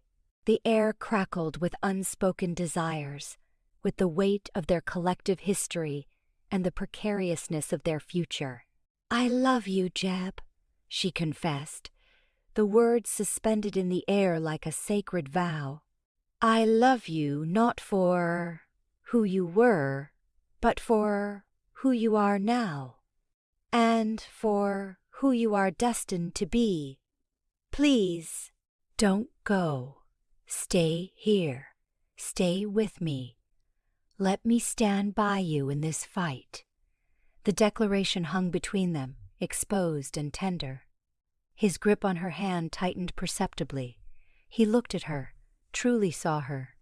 Not merely the rancher's daughter who had rescued him, but the woman who perceived him, understood him, beyond the mire of dirt and scars and regret. He saw the unwavering conviction in her gaze, the steadfast faith in his potential, and the boundless depths of her affection. His resolve faltered, his carefully erected defenses crumbling. He desired to remain. Above all else, he craved to remain. But the serpent of fear still hissed its doubts, whispering insidious questions in his ear. Could he genuinely allow her to risk everything for him? Could he truly believe that he deserved such a chance? He averted his gaze, unable to sustain her unwavering stare. The silence stretched, heavy and oppressive. He faced an agonizing choice, a choice that would determine not only his destiny, but hers as well. Gang's arrival, the dust cloud announced them, a malignant stain spreading across the horizon. Eva, returning from the north fence, narrowed her eyes against the glare, a premonition tightening her gut. Not a cattle drive. The chaotic pace screamed something far more sinister. A shard of fear, icy and sharp, broke through her composure. "Jeb." She slammed her heels into Roan's flanks, the wind tearing at her hair as she galloped toward the ranch. The swirling haze solidified into a company of riders, a dozen or more, clad in weathered hides and bristling with weaponry. Not lawmen. Their leader, a broad-shouldered brute, marred by a scar cleaving his left eye, sat a towering black stallion, his gaze a laser fixed on the ranch house. Reining in Roan, Eva's hand flew to the rifle scabbard. The brand on the lead horse confirmed her dread, the crooked pitchfork of the MC Creddy outfit. Jeb's history had caught up. "Hold your horses, girlie," Scarface growled, his voice a gravelly rasp thick with menace. Two riders detached from the group, flanking her, their eyes like chips of flint. "This is Langston property," Eva declared, her voice steady despite the tremor threatening her limbs. "Stake your purpose." "We're hunting Blackwood," Scarface spat, a brown stream painting the parched earth. "He's holding something that belongs to us." Eva's pulse hammered. She had to buy Jeb time. "Blackwood isn't here. He passed through days ago." A chilling chuckle slithered from Scarface's throat, raising gooseflesh on her arms. "Don't insult my intelligence, little lady. We know he's dug in here. Fresh tracks don't lie. Hand him over, and we'll be gone." "I told you, he's gone." Eva's grip tightened on the reins, knuckles bone white. The flanking riders pressed closer, their mounts bumping hers. "We can do this easy, or we can do this rough." One sneered, his breath a malodorous wave of cheap whiskey. Before Eva could formulate a reply, the ranch house door burst open, Caleb striding out, rifle raised. Behind him stood Martha, her face a canvas of Curra. "Worry. Get off my land," Caleb roared, his voice trembling with contained fury. "I know nothing about a Blackwood, and I won't stand for you terrorizing my family." Scarface swung down from his horse, boots striking the sun-baked ground with heavy finality. He ambled toward Caleb, his eyes never wavering from the older man's face. "You're harboring a fugitive, old-timer. That makes you an accessory." He means nothing to us, Martha pleaded, her voice laced with anxiety. Please, just leave us in peace. Ignoring her, Scarface halted just a few feet from Caleb. I'm not asking again. Where is he?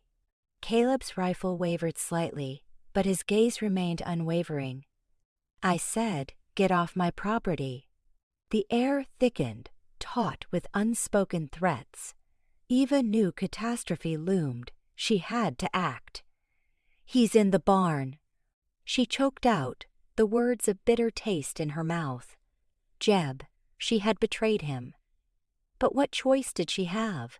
She couldn't watch her family destroyed. A cruel grin stretched across Scarface's face, exposing tobacco. Stained teeth. That's more like it.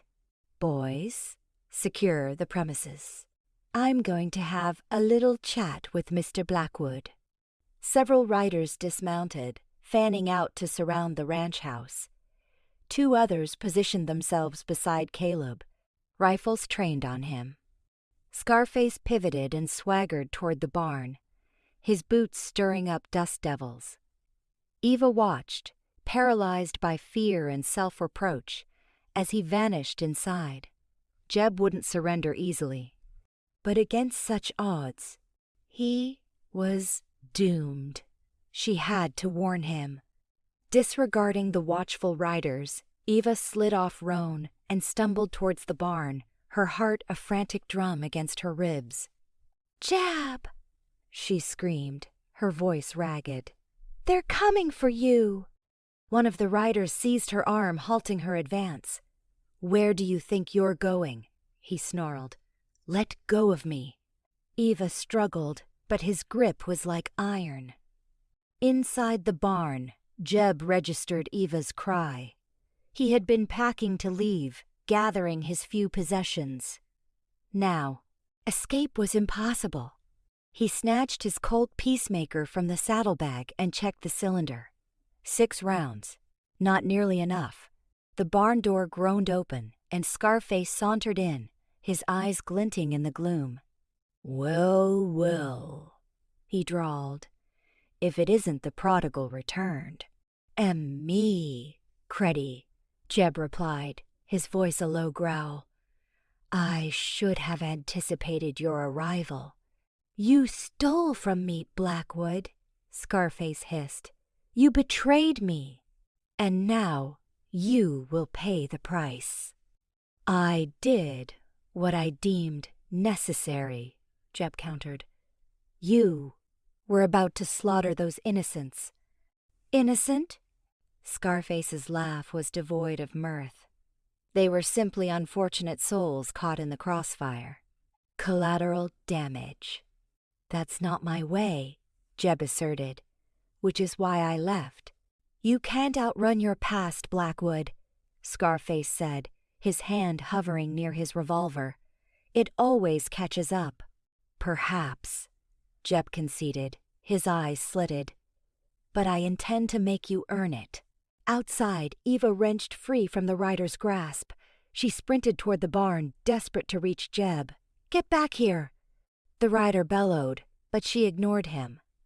She reached the barn door just as a gunshot shattered the afternoon quiet. The echo reverberated across the ranch, erasing all sense of peace.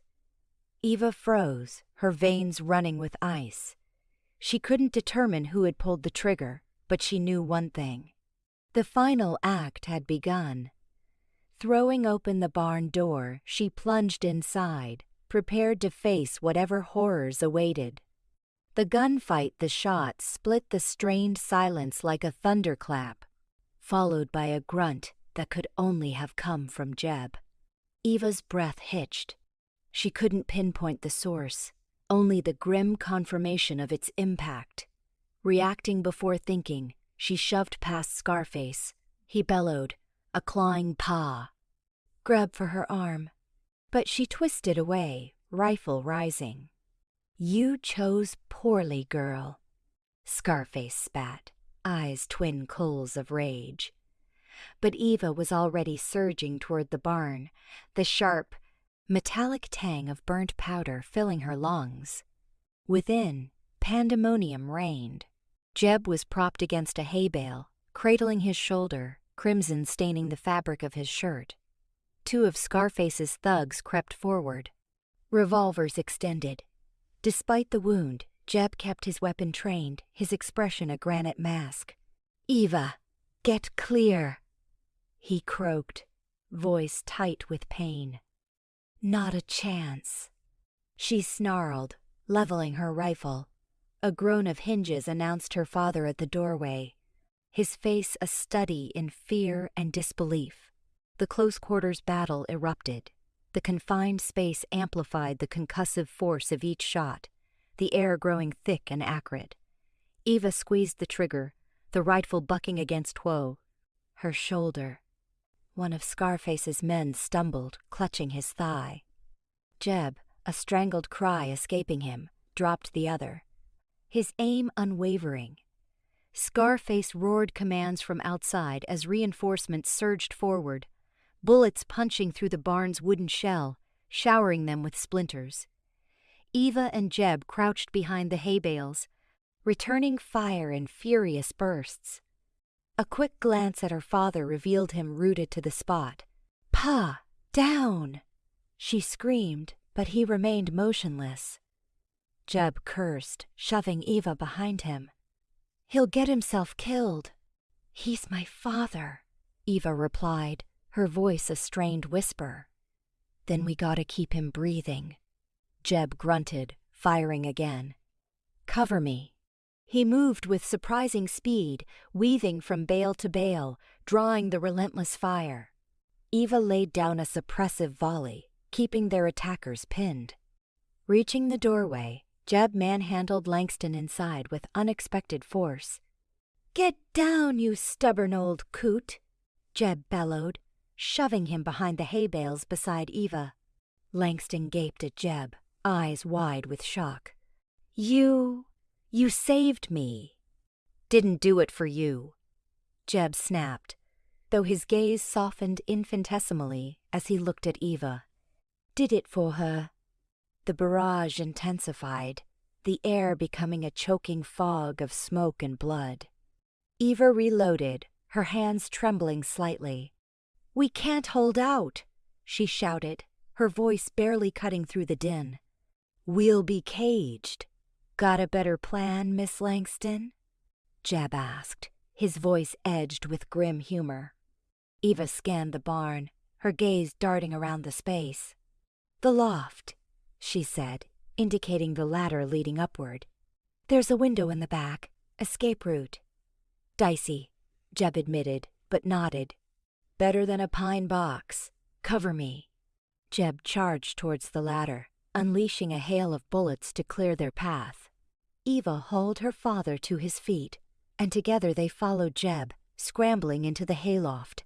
The loft offered a momentary reprieve, but safety was a fleeting illusion. Bullets still tore through the walls, raining down dust and loose hay. Eva crawled to the rear window and peered out. A small field stretched toward a dense copse of trees. "Clear," she announced, "but it's a jump." Jeb joined her, assessing the drop. "A good fall," he observed, "but our only out." He turned to Langston. "Can you manage?" Langston stared at the ground, then back at Jeb, his face hardening with resolve. "I'll try," he affirmed. Jeb went first, dropping with a heavy thud that jarred his injured shoulder.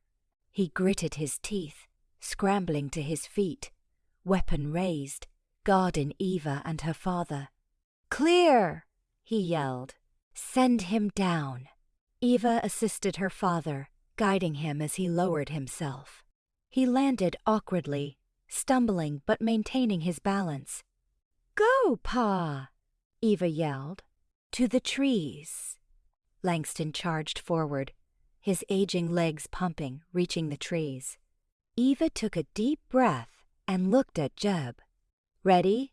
she asked. "Always," he replied, a fleeting smile gracing his lips. Eva jumped, landing beside Jeb, the impact resonating through her bones.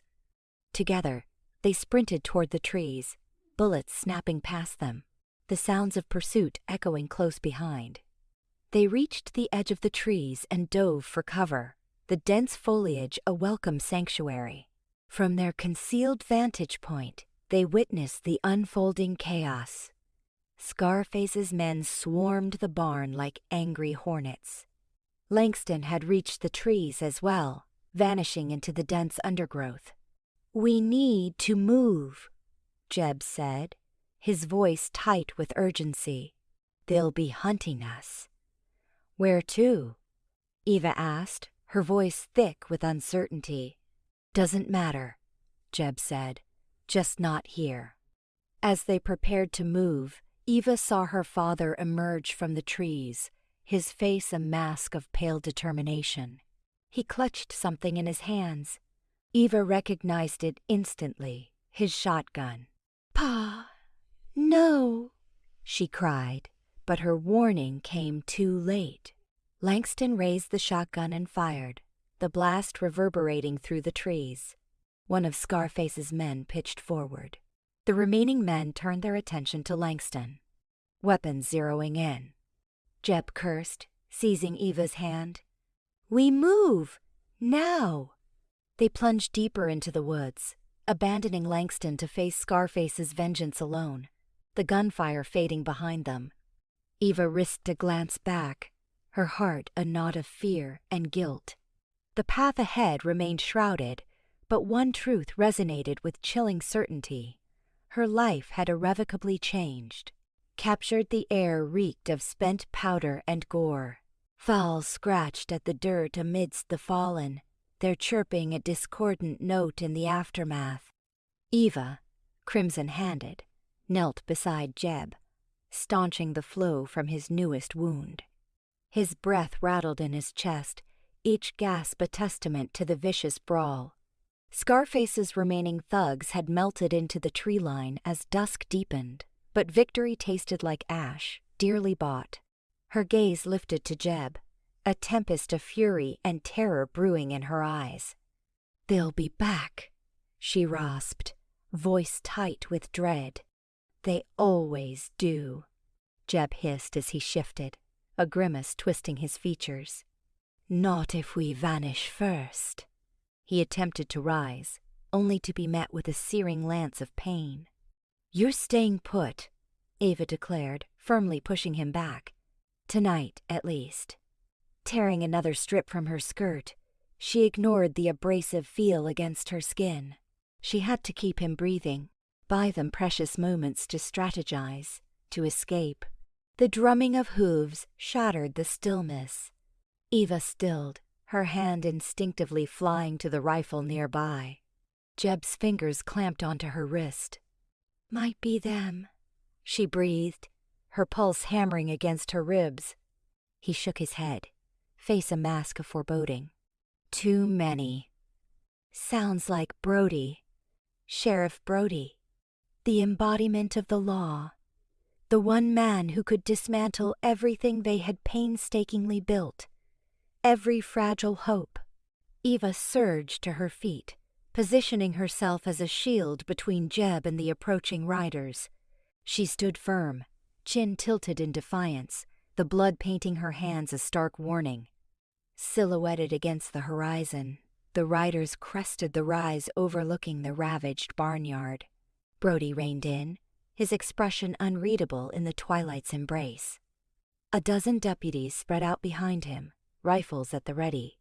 Dismounting deliberately, Brody's gaze methodically surveyed the scene. The corpses, the toppled wagon, the barn's shattered timbers, the crimson stains that marred the earth. His eyes narrowed, fixing on Jeb, prone on the ground, and Eva, standing sentinel. "What in the blazes happened here?" Brody's voice was a low rumble, laced with menace. Eva remained silent, paralyzed. Any fabrication, any excuse, would only deepen their predicament. Brody advanced, his attention riveted on Jeb. Kneeling beside him, his hand instinctively hovered near his revolver. He scrutinized Jeb's face, his gaze lingering on the harsh lines etched by hardship and violence. "I know you," Brody murmured, barely audible. He produced a creased piece of paper from his pocket, unfolding it with deliberate care. Holding it to the failing light, he compared the sketch to the wounded man before him. "Jebediah Blackwood," Brody announced, his tone now edged with steel. "Wanted for robbery, murder, and a laundry list of other transgressions. Seems your reputation walks before you, Blackwood." Eva's breath hitched. She stepped forward, hand outstretched in supplication. "Sheriff, you misunderstand." Brody brushed past her plea, his focus unwavering. "Get him on his feet," he barked at his deputies. 2 men surged forward, manhandling Jeb upright. He groaned, but offered no resistance. His gaze met Eva's, filled with a blend of regret and acceptance. "He saved my life," Eva pleaded, her voice shaking. "He saved my father's life. He was defending us." Turning to face her, Brody's expression remained implacable. "The law is the law, Miss Langston. I have a warrant." "But he's innocent." Eva's voice cracked with desperation. "He's changed. He's not that man anymore." Brody's jaw tightened, his gaze hardening. "That's for the judge to determine." He pivoted back to his men. "Saddle him up. We're heading back to town." Eva surged forward, grasping Brody's arm. "Please, Sheriff, you can't do this.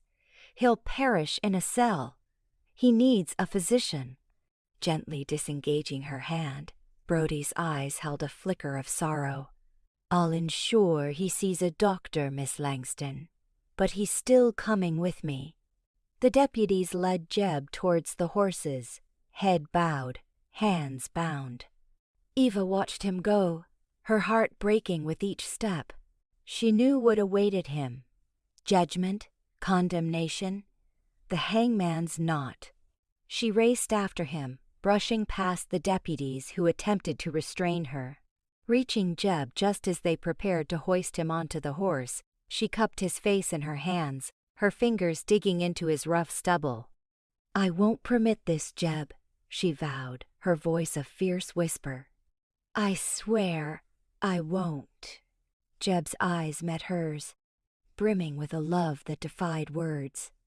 He understood the perilous situation she was placing herself in, the risks she was accepting on his behalf. He longed to command her to cease, to let him go, to safeguard herself. But he found himself unable to utter the plea, unable to contemplate a life devoid of her, forever separated. "Eva," he rasped, his voice raw with emotion. "Don't." "I love you, Jebediah Blackwood," she declared, her voice ringing with unwavering conviction. "And I refuse to let them wrest you away from me." The deputies wrenched her away, compelling her to witness their act of placing Jeb on the horse. He cast a final glance in her direction, his eyes holding a silent pledge.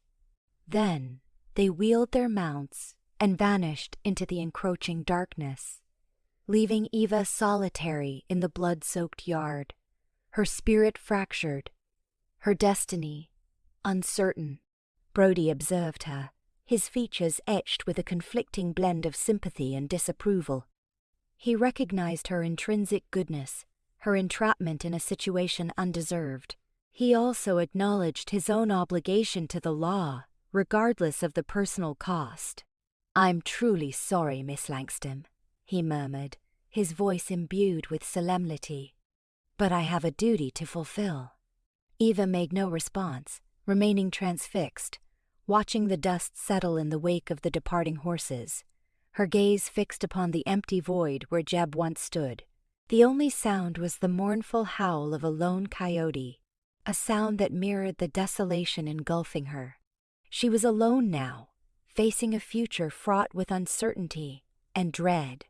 Yet, one truth remained unshaken. She would not forsake Jeb. She would wage war on his behalf, even if it meant jeopardizing all she possessed. She would unearth a path to rescue him, irrespective of the sacrifice demanded. Just as the jail cell was a tomb of shadows, the air thick with the coppery ghosts of old wounds and broken spirits, Jeb sat on the edge of the cot, the chill of the iron shackles seeping into his bones. Behind his closed eyelids, Eva's face burned, etched with sorrow and defiance. His efforts to shield her had backfired, dragging her into the very swamp he'd tried to escape. He recalled his father, a flinty man who'd forged him in the crucible of hardship, teaching him survival, aggression, acquisition. He was the product of that brutal tutelage, a conflagration of rage and impetuosity. Blackwood was a byword for trouble, a stigma branded onto his soul. Could he ever truly shake it off? Could he ever truly merit Eva's devotion? Her unshakable belief in the man he aspired to be? Sunlight, now angling high, stabbed accusing lances through the bars. Today was the trial. The odds were a crushing weight. Judge Harrison, a legal iceberg, brooked no compromise. Sheriff Brody, though conflicted, would uphold his oath. And the town they saw him as a monster lurking in their midst. Heavy footfalls echoed, approaching. Brody. Jeb steeled himself for the usual burdened silence, the averted gaze. But Brody paused at the bars, a weary resignation etched on his face. "They're saying she's poking the hornet's nest, Jeb," Brody murmured. "Riding all over buttonholing folks. Showing them ledgers, yammering about that schoolhouse you bankrolled, claiming you plucked Mrs. Henderson's boy from under the wheels of that runaway rig." Jeb's gut twisted. Eva. She was fighting for him, defying his pleas to abandon ship. "She shouldn't," Jeb croaked, his voice a gravelly rasp. "It's a powder keg," Brody sighed. "Try telling her that. That woman's got a fire in her belly, Jebediah, a spark I haven't seen in ages. She's not giving an inch." Eva Langston swept into town like a norther, her resolve a tangible force. Whispers trailed her. Suspicious glances stabbed at her back. Veiled hostility clung to her like dust. They saw her as a fool, blinded by misplaced affection for a dangerous man. But she stood firm. She began with Mrs. Henderson, whose son's life Jeb had undeniably saved. The woman, initially hesitant, her face a roadmap of worry, ultimately nodded, promising to testify. Next, she sought out Mr. Abernathy, the school teacher, who reluctantly conceded that the new schoolhouse would never have risen without Jeb's tireless labor and munificent lumber donation. Eva unfurled ledgers, meticulously detailing Jeb's earnings, the quiet sums he'd channeled to struggling families. She recounted his unostentatious acts of kindness, mending fences for struggling ranchers, the gentle patience he'd shown the children at the school. "He's not the ogre you imagine," she declared, her voice reverberating with conviction.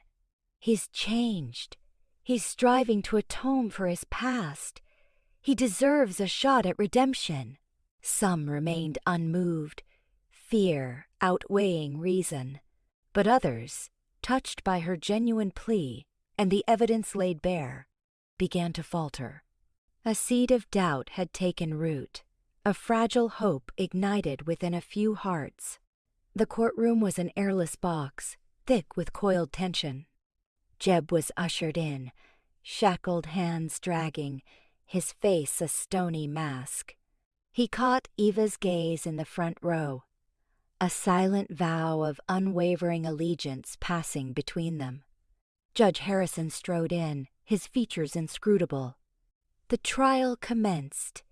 The prosecution depicted Jeb as a remorseless predator, a menace to civic order. They paraded witnesses who recounted his prior offenses, his reputation stalking him like a specter. Then Eva took center stage. She stood tall, her voice ringing out, defying the condemnation swirling in the room. She summoned Mrs. Henderson, Mr. Abernathy, and a handful of others who had witnessed Jeb's transformation. They spoke of his compassion, his generosity, his readiness to lend a hand. "He's not asking for absolution," Eva asserted, her gaze encompassing the room. "He's pleading for a chance to demonstrate that he's not the monster he once was. He's begging for a chance to prove he can be a decent man, a productive pillar of this community."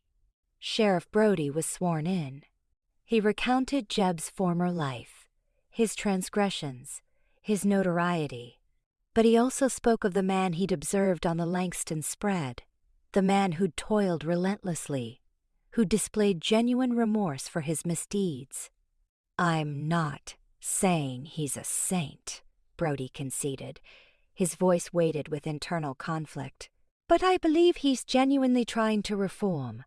I believe he warrants a fair hearing, a chance to earn back his life." The closing arguments were fervent, each side presenting their case with unyielding zeal. Judge Harrison recessed the court, vowing to deliver his judgment the following day. Back in the confines of his cell, Jeb endured the waiting, the silence amplifying the chaos within his mind. He couldn't predict the future. He only knew that Eva had fought tooth and nail for him, had staked everything to defend him, and that, above all else, fueled a flicker of hope.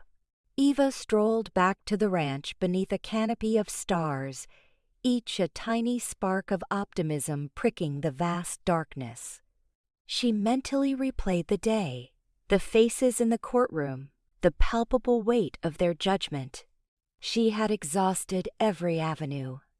Now it rested with the judge, with fate itself. But regardless of the verdict, she knew one thing beyond all doubt. She would never regret championing the man she loved. The verdict, the air in the courtroom felt thick enough to choke on, anxiety clinging to the rough-hewn timbers like cobwebs. Beams of afternoon sun lanced through the tall windows, spotlighting the somber faces of townsfolk crammed together. Jeb, a statue carved from worry, stared at some invisible point beyond the back wall, his stoicism a thin veneer over the raw fear etched around his eyes. Sleep had abandoned him weeks ago, his nights tormented by visions of Eva caught in the crossfire of his past life. Brody's testimony still stung, a dull ache of betrayal. He understood the sheriff's conflicted loyalties, the recognition of his changed ways battling Brody's unwavering commitment to the law, which saw only Jeb Blackwood, fugitive. Now, all eyes turned to Eva. She approached the stand with a composure that belied the tremor in her outstretched hands. Head high, her gaze unwavering, she swore her oath. Silence descended, profound and absolute, punctuated only by the judge's rustling papers and the lonely cry of a distant crow.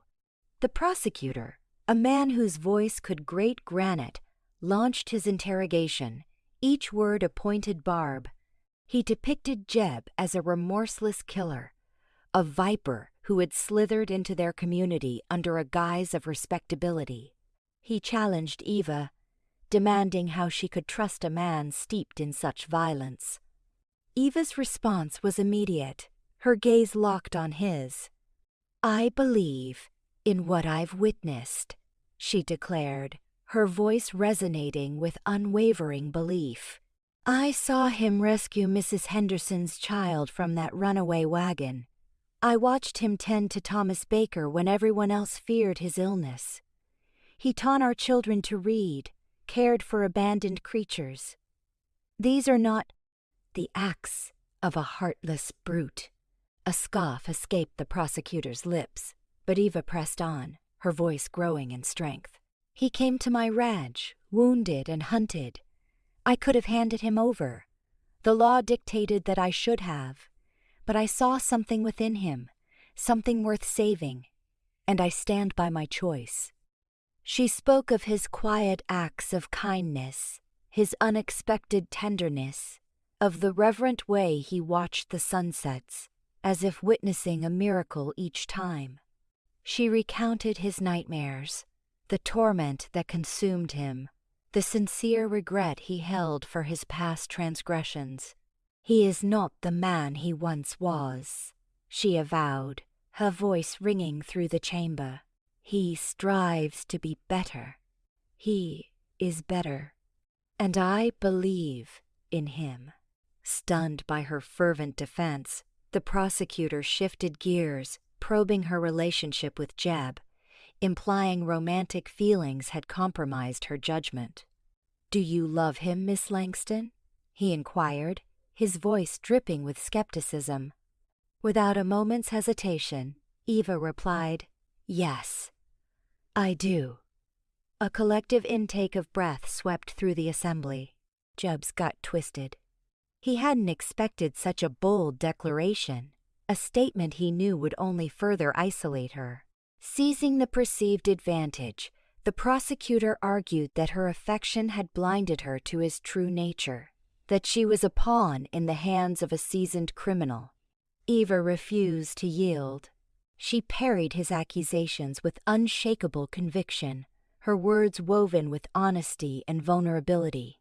She painted a portrait of their shared dreams, their quiet moments of connection, the burgeoning hope they had found mirrored in each other's eyes. Stepping down from the stand, she was met by a silent tableau, every eye riveted upon her. Jeb watched her return to her seat, their gazes meeting. He glimpsed a flicker of fear, but more powerfully, an unwavering determination. He longed to apologize, to express his remorse for embroiling her in this turmoil, but the words remained trapped. The prosecution yielded, and the defense called its first witness, Sheriff Brody. He confirmed his earlier testimony with a simple, resolute, "I stand by it." Then, unexpectedly, a figure thought long dead hobbled into the room, relying heavily on a gnarled cane. It was Silas, a grizzled old tracker who had ridden with Jeb's gang many years prior. Presumed killed in a shootout, he stood weathered and gaunt, yet undeniably alive. Judge Mallory, clearly surprised, consulted briefly with his clerk before allowing the man to be sworn in. Silas, his hand trembling, placed it on the worn Bible, his voice a dry rasp as he recited the oath. Davies, the defense attorney, young and ambitious, approached cautiously. "Mr. Silas, do you recognize the defendant, Jebediah Blackwood?" Silas scrutinized Jeb through narrowed, age-worn eyes. "I do," he croaked, his voice barely audible. "Known him as Blackwood for years." "Can you describe to the court your association with Mr. Blackwood?" Silas hesitated, his gaze flitting nervously. "We rode together," he finally admitted. "Robbed banks, trains, did our share of deeds best forgot." A palpable unease spread through the chamber. The prosecutor leaned forward, a glimmer of triumph playing on his lips. Davies raised a hand, silencing the murmurs. "Mr. Silas, tell the court why you departed from the gang." Silas's gaze returned to Jeb, a shadow of regret clouding his face. "I bore witness to what he did," he stated, his voice gaining strength. "We were robbing a stagecoach. Blackwood shot the driver when he resisted. I believed he was dead. But as we rode off, I saw Blackwood turn back. He bandaged the driver's wound, remained until help arrived." The prosecutor leaped to his feet, his objections ringing out, but Judge Mallory silenced him with a wave of his hand. "Proceed, Mr. Silas," ordered Davies. Silas swallowed hard, his voice thick with emotion. "I questioned his actions. He said he couldn't bear to leave a man to die, even an enemy. It was then I realized I could no longer live with him. I couldn't live with that kind of life." He paused, drawing in a deep breath. "Blackwood was no monster," he insisted, his voice resonant.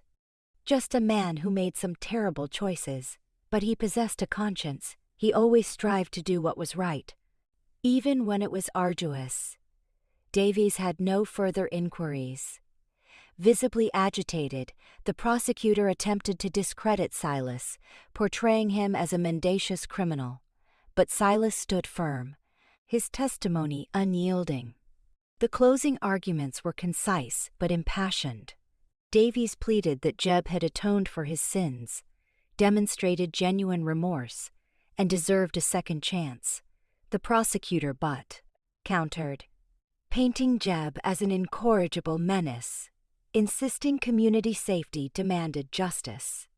Judge Mallory intoned the jury's instructions, his voice grave and measured. The jury retired to deliberate. The following hours stretched into an eternity of torment. The courtroom remained packed, the tension a tangible force. Jeb sat motionless, his gaze transfixed on the closed door. Eva, seated beside him, rested her hand on his arm, her touch a silent anchor. Finally, as dusk settled, the door swung inward. The jury re-entered, their expressions inscrutable. Judge Mallory addressed the foreman. "Has the foreman?" Jury reached a verdict? Johnson, a local farmer, rose and cleared his throat. "We have, Your Honor." "And what is your verdict?" Johnson's voice quavered as he delivered the words that would seal Jeb's destiny. "We, the jury, find the defendant, Jebediah Blackwood, not guilty." A collective gasp erupted. An overwhelming wave of relief crashed over Jeb, almost buckling his knees. He turned to Eva, her eyes glistening with tears of joy. He reached for her hand, their fingers intertwining. Pandemonium broke loose. Some cheered, others voiced outrage. Sheriff Brody stood in silence, his face a mask. Judge Mallory pounded his gavel, struggling to restore order. "This court is adjourned," he bellowed. As the crowd began to thin, Jeb and Eva remained seated, their hands locked together. The oppressive weight of the last weeks dissipated, replaced by a precarious sense of hope. He knew it wasn't truly over. Whispers and suspicion would likely linger. But for this moment they had prevailed, they had won. A new beginning. "Not guilty," the foreman declared, and the courtroom's held breath burst forth in a wave of murmurs that swelled into a clamorous hum. Disbelief warred with dawning hope on Jeb's face as he sought out Eva. She surged forward, cutting through the throng of onlookers and bewildered deputies. Their ensuing embrace spoke volumes, a silent communion between two souls who had peered into the abyss and found solace in each other's gaze. Sheriff Brody, his expression a mask, observed the reunion. He'd laid out the evidence, trusted in the jury's verdict. Justice, however circuitous, had run its course. Yet, a persistent disquiet gnawed at him. He thought he knew Jeb Blackwood, but the West often blurred the lines between righteousness and survival. The crowd yielded as Jeb and Eva exited the courthouse, hand clasped in hand. Sunlight, shockingly bright after the dim interior, assaulted their eyes. A few townsfolk offered tentative smiles, others cast sidelong glances, shadowed by Jeb's lingering reputation. Sensing his unease, Eva tightened her grip, her chin lifted in defiance, daring anyone to challenge their hard-won reprieve. "Where to?" Jeb's voice rasped, thick with emotion. Eva met his gaze, her eyes luminous. "Home," she stated simply, "the ranch." The return to the Langston ranch unfolded in silence, punctuated by unspoken relief and a shared understanding. The landscape, once a theater of dread, now pulsed with vitality, brimming with possibility. Cresting the hill, the ranch house came into view, and a sense of couple, belonging, previously unknown, washed over Jeb. The sweeping fields, the solid structures, the distant murmur of cattle, a life he could envision, a life worth fighting for. The following dawn, Sheriff Brody arrived at the ranch. Jeb, wary but resolute, met him at the gate. Brody dismounted, his face a study in grimness. "Blackwood." Brody's voice lacked its usual warmth. "We need to talk." Eva appeared from the house, her hand protectively near the rifle propped against the doorframe. Brody raised a placating hand. "This ain't about that." He gestured toward the weapon. "This concerns the future." His gaze locked onto Jeb. "This town's still split. Some are ready to offer you a fresh start, others, not so much. I require a man I can confide in, someone familiar with the darker side of the law, someone who can straddle that divide." He paused, then continued. "I'm offering you a badge, Blackwood. Deputy." The offer struck Jeb dumb, so utterly unexpected, so contrary to his past, that he could only stare. You want me to be a deputy? I need someone who understands an outlaw's mindset," Brody elucidated, his tone unyielding. "Someone versed in their tricks, their hideaways, their desperation." "You've lived that life, Blackwood. You can channel that knowledge for good. But," he cautioned, his eyes narrowing, "one misstep, one breath of betrayal, and I'll personally see you back behind bars." "Understood?" Jeb glanced at Eva, who offered an encouraging nod. This was a chance, a genuine opportunity to prove himself, to earn the respect he craved. "Understood, Sheriff," he affirmed, his voice steady. "I accept." The decision ignited a storm of gossip. Many murmured that Brody had lost his mind, entrusting a former criminal, that Jeb was a viper in their midst, awaiting his chance to strike. But Brody remained steadfast, and Jeb in turn demonstrated his worth. He was diligent, just, and surprisingly adept. He leveraged his knowledge of the criminal underworld to apprehend fugitives, recover stolen property, and prevent countless offenses. Slowly, grudgingly, the town began to come around. Weeks bled into months, and the ranch flourished. Jeb toiled alongside Eva, repairing fences, tending to the livestock, and absorbing the rhythms of ranch life. He discovered a quiet fulfillment in the hard labor, a sense of purpose previously unknown. One crisp autumn evening, beneath a canopy ablaze with stars, Jeb knelt before Eva. He presented a simple gold band, its surface mirroring the starlight. "Eva," he said, his voice thick with emotion, "will you marry me?" Tears streamed down Eva's face as she nodded, speechless. She reached out and accepted the ring, sliding it onto her finger. It fit perfectly, an emblem of their unwavering affection and the new existence they were forging. The wedding, a modest affair, unfolded on the ranch, embraced by their dearest companions and neighbors. Even Sheriff Brody's lips curved into a rare smile as he witnessed Jeb and Eva exchange vows.